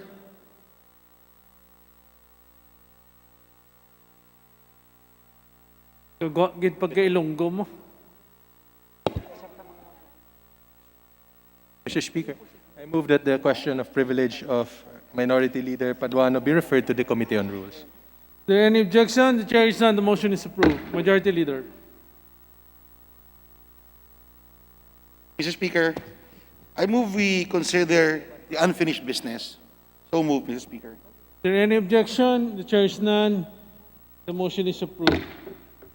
Mr. Speaker, I move we consider House Bill number 7406 and direct the Secretary General to read the title of the bill. So move, Mr. Speaker. Is there any objection? The chair is none. The motion is approved. The Secretary is directed to read the House Bill 7406. House Bill number 7406, an act strengthening and modernizing the Bureau of Fire Protection and appropriating funds therefore. Speaker, I move we recognize the distinguished sponsor of the bill, the Honorable Bong Bravo, to sponsor. Honorable Bong Bravo is present through Zoom, Mr. Speaker. Is hereby recognized. Good afternoon, Mr. Speaker. Good afternoon, dear colleagues. We are prepared to sponsor the Bureau of Fire and Protection Modernization Program, Mr. Speaker. Mr. Speaker, I move to suspend for a minute. Session suspended.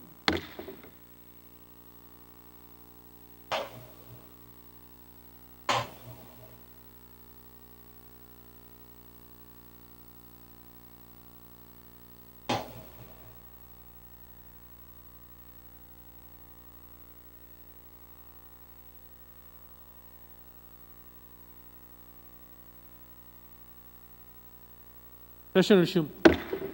Majority Leader. Mr. Speaker, the parliamentary status of House Bill number 7406 is that we have previously terminated the period of interpellation and debates. Mr. Speaker, I move that we open the period of committee amendments. So move, Mr. Speaker. Is there any objection? The chair is none. The motion is approved. Mr. Speaker, there being no member of the majority or the minority who manifested this, the committee has no further amendments, I move that we close the period of committee amendments. So move, Mr. Speaker. Is there any objection? The chair is none. The motion is approved. Mr. Speaker, I move that we open the period of individual amendments. So move. Is there any objection? The chair is none. The motion is approved. Mr. Speaker, I move that we recognize the distinguished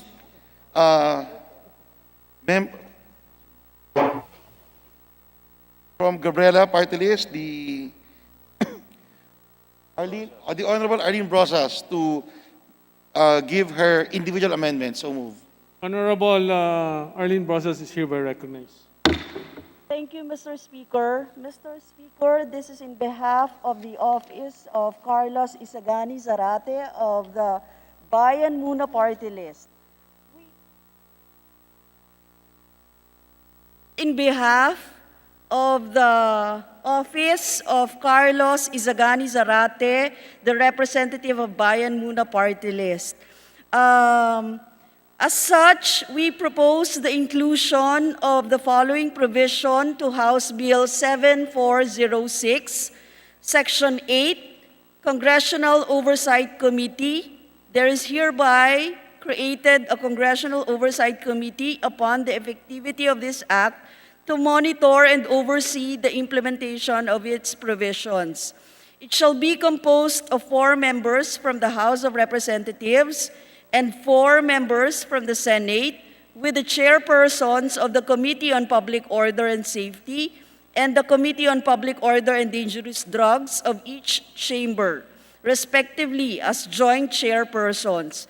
The 3 other members representing the House of Representatives shall be designated by the Speaker of the House of Representatives, while the 3 other members from the Senate shall be designated by the Senate President. The minority shall have at least 1 representative from each chamber. The amount necessary shall be appropriated to the Congressional Oversight Committee annually to carry out its functions. Thank you, Mr. Speaker. Majority Leader. Speaker, I move we recognize the distinguished sponsor, Congressman Bravo, will accept the individual amendment or not. So move. The sponsor has no objection of the proposed amendment, Mr. Speaker. We accept the proposed amendment. Majority Leader. Mr. Speaker, move to approve the amendment, Mr. Speaker. So move. Is there any objection? The chair is none. The motion is approved. Majority Leader. Mr. Speaker, there being no more individual amendments, I move we close the period of individual amendments. So move. Is there any objection? The chair is none. The motion is approved. Majority Leader. Mr. Speaker, I move that we consider House Bill number 7406 for votation on second reading. So move. Is there any objection? The chair is none. The motion is approved. Those who are in favor of House Bill 7406 say aye. Aye. Aye. Those who are against say nay. The ayes have it. House Bill 7406 is approved on second reading. Majority Leader. Thank you, Mr. Speaker. Mr. Speaker. Mr. Speaker, I now move that we consider on second reading House Bill number 7596 as contained in Committee Report 471 and that the Secretary General be directed to read the title of the measure. Is there any objection? The chair is none. The motion is approved. The Secretary General is directed to read House Bill 7596. House Bill number 7596.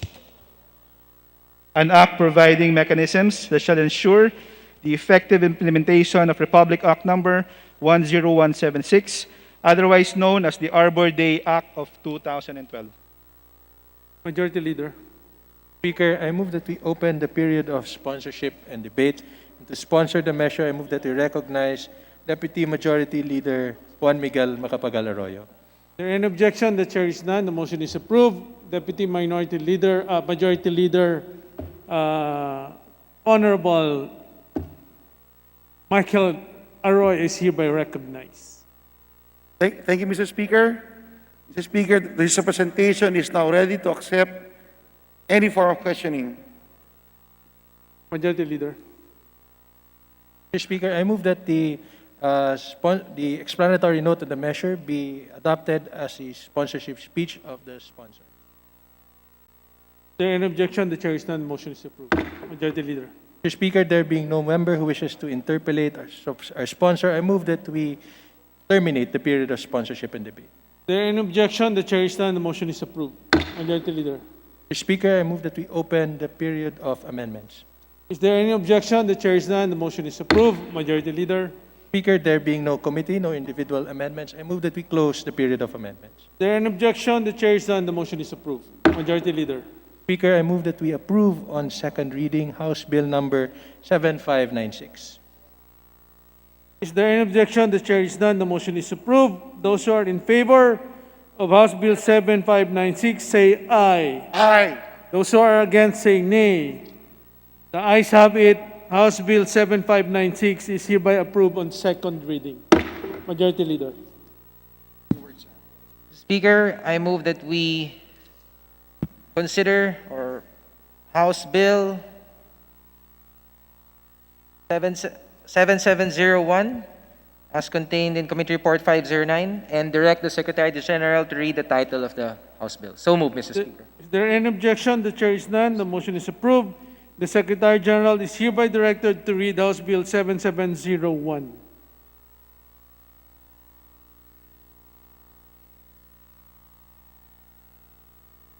Reading sunod.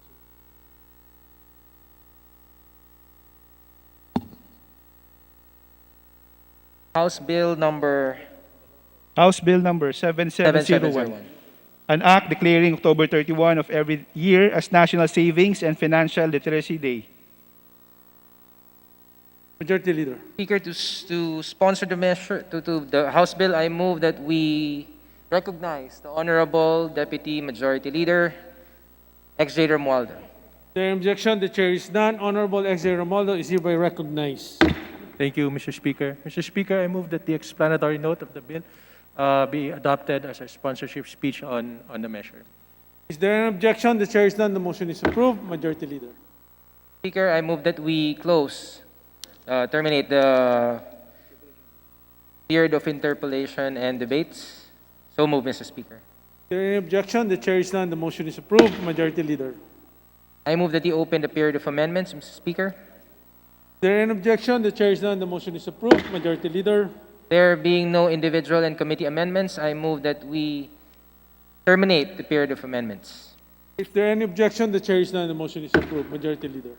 Speaker, I move that we approve on second reading House Bill 7701 as contained in Committee Report 509. So move, Mr. Speaker. Is there any objection? The chair is none. The motion is approved.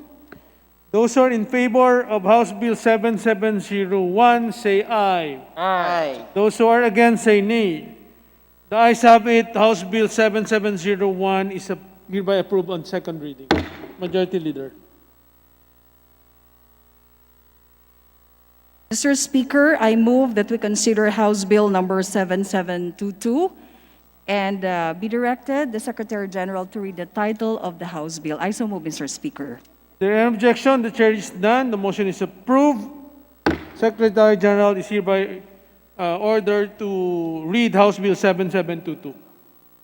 House Bill number 7722, an act expanding the prohibited acts of discrimination against women on account of sex, amending for the purpose Presidential Decree number 442 as amended, otherwise known as the Labor Code of the Philippines. Majority Leader. Mr. Speaker, I move that we recognize Deputy Majority Leader XJ Romualdo. I so move, Mr. Speaker. There an objection? The chair is none. The motion is approved. Honorable S.J. Romualdo is hereby recognized. Thank you, Mr. Speaker. Mr. Speaker, I move that the explanatory note of the measure be adopted as a sponsorship speech. There an objection? The chair is none. The motion is approved. Majority Leader.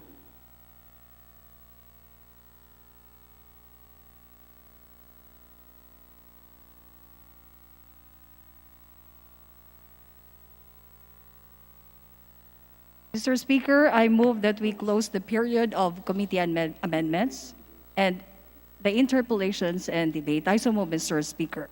There an objection? The chair is none. The motion is approved. Majority Leader.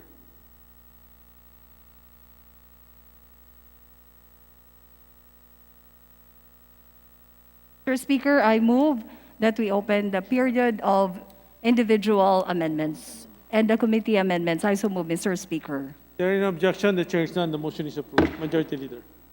Mr. Speaker, there being no individual and committee amendments, I move to close the period of committee and individual amendments. I so move, Mr. Speaker. There any objection? The chair is none. The motion is approved.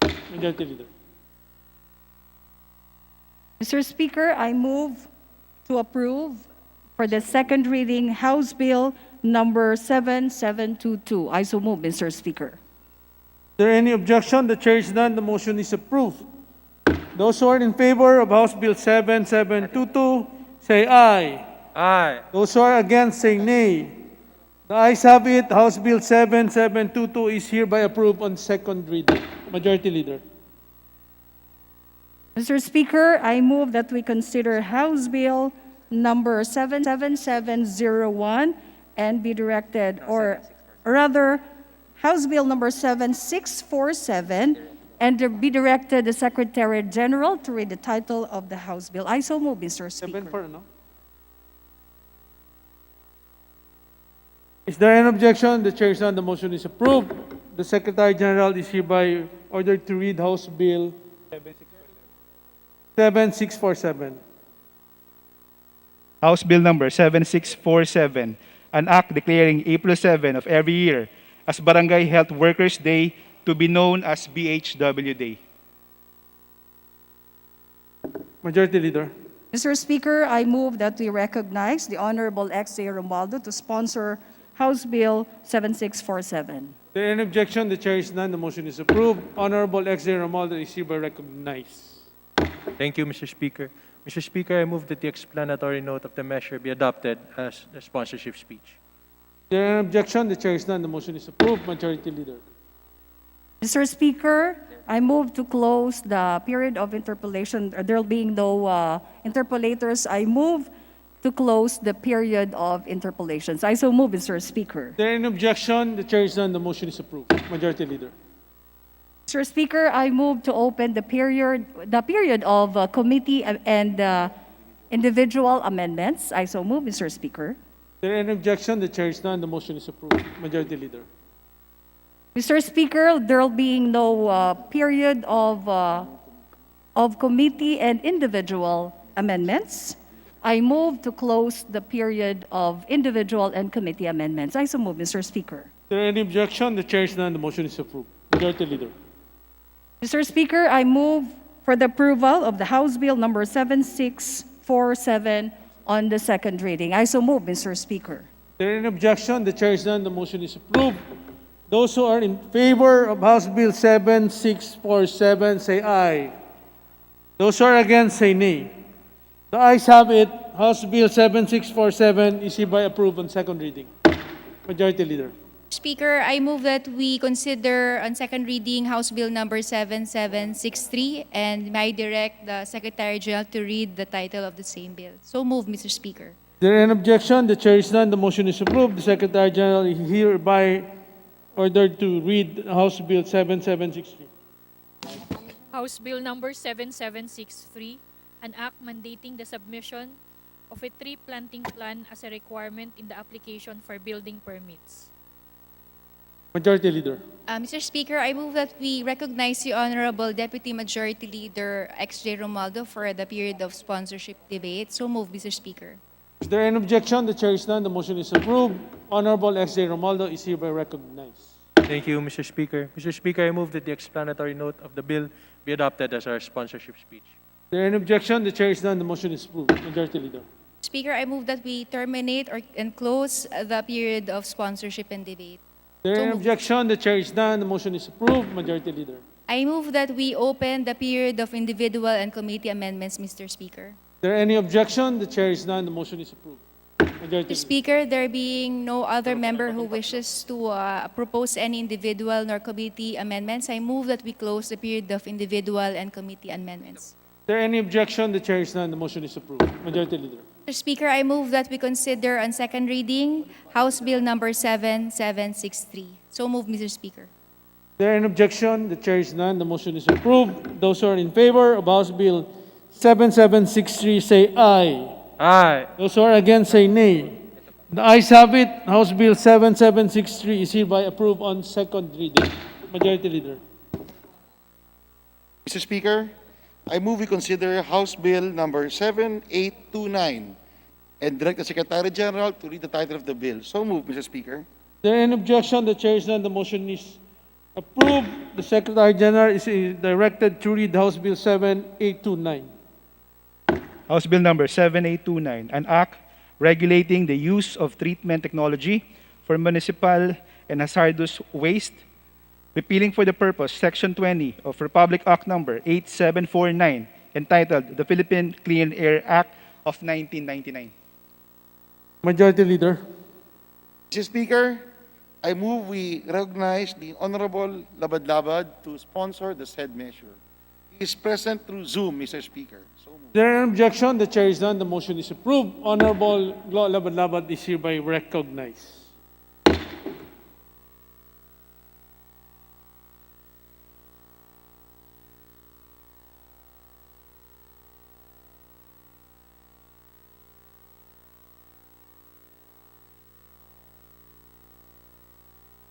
Mr. Speaker, Mr. Speaker, Majority Leader.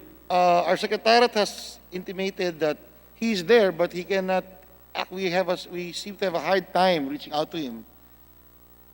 Permission of the body, I move we instead recognize the Honorable Romualdo to sponsor the said measure. So move. Is there any objection? The chair is none. The motion is approved. Honorable X.J. Romualdo is hereby recognized. Thank you, Mr. Speaker. Mr. Speaker, I move that the explanatory note of the measure be adopted as our sponsorship speech. Is there any objection? The chair is none. The motion is approved. Majority Leader. Mr. Speaker, there being no interpellators, I move that we close the period of interpellation and debate. So move. Is there any objection? The chair is none. The motion is approved. Majority Leader. Mr. Speaker, I move we open the period of committee and individual amendments. So move. Is there any objection? The chair is none. The motion is approved. Majority Leader. Mr. Speaker, there being no committee nor individual amendments, I move we close the period of committee and individual amendments. So move. Is there any objection? The chair is none. The motion is approved. Majority Leader. Mr. Speaker, I move we consider on second reading, or we vote on second reading, House Bill number 7829. So move, Mr. Speaker. Is there any objection? The chair is none. The motion is approved. Those who are in favor of House Bill 7829 say aye. Aye. Those who are against say nay. The ayes have it. House Bill 7829 is hereby approved on second reading. Majority Leader.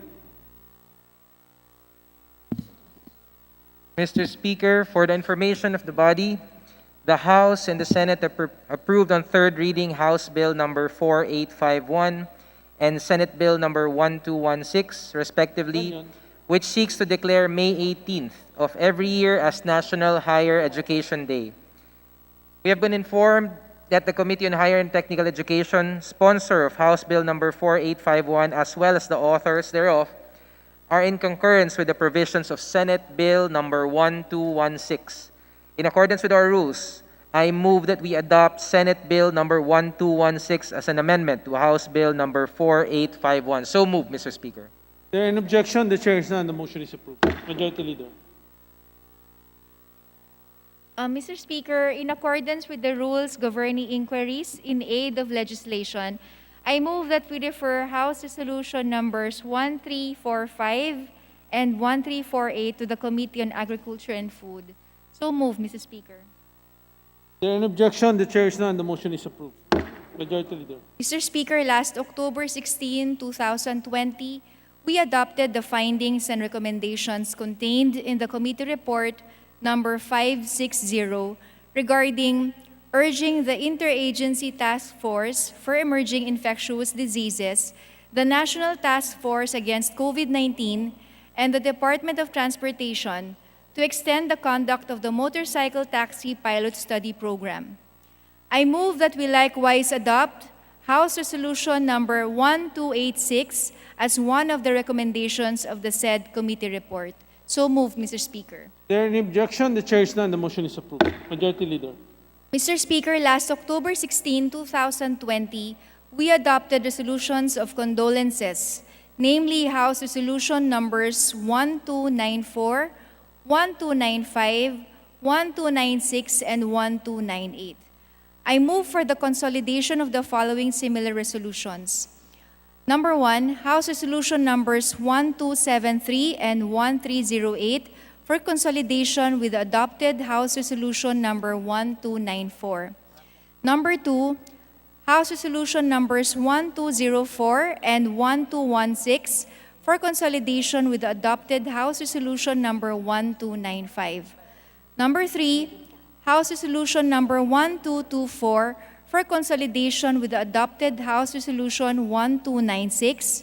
And number 4, House Resolution numbers 1205 and 1219 for consolidation with the adopted House Resolution number 1298. So moved, Mr. Speaker. Is there any objection? The chair is none. The motion is approved. Majority Leader. Mr. Speaker, I move that we include additional co-authors to House Bill numbers 7719, 7722, 7723, 7724, 7726, 7732, 7733, 7736, 7737, 7749, 7759, 7762, 7763, 7769, 7770, 7771, 7772, 7773, 7774, 7775, 7776, 7777, 7783, 7798, 7802, 7805, 5667, 5363, 5364, 5328, 7808, 7812, 7814, 7829, 7835, 7836, and 6135, and House Resolution numbers 1242, 1255, and 1263 as contained in the list to be submitted by the Committee on Rules. I so move, Mr. Speaker. Is there any objection? The chair is none. The motion is approved. Majority Leader.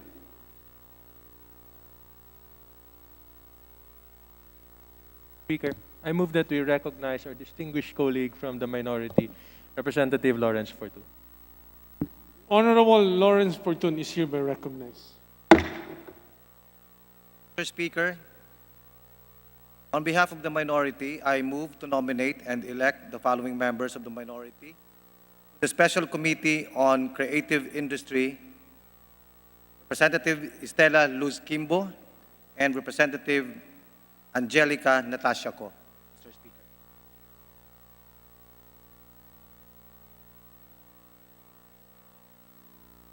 Majority Leader.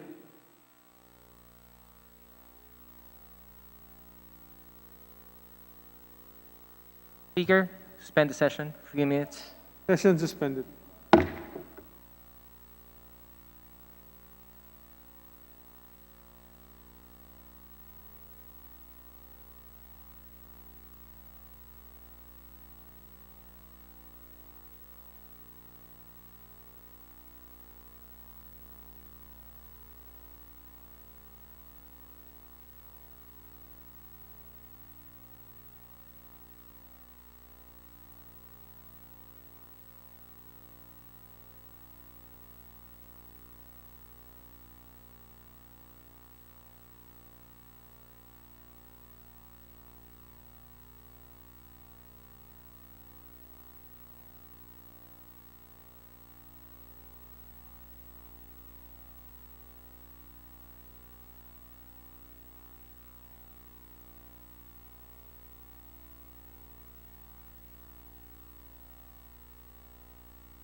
Session resume. Majority Leader. Mr. Speaker, I move that we suspend the session until tomorrow, Tuesday, November 17, 2020 at 3 o'clock in the afternoon. Is there any objection? The chair is none. The motion is approved. Session is suspended till November 17 at 3 p.m.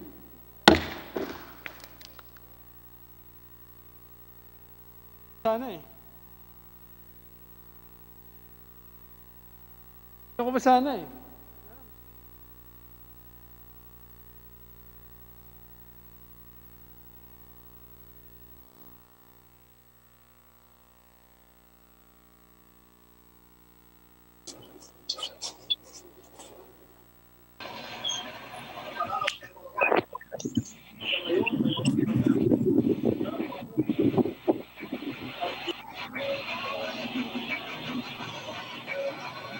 Back in 1982, when the show was first launched, it was a running.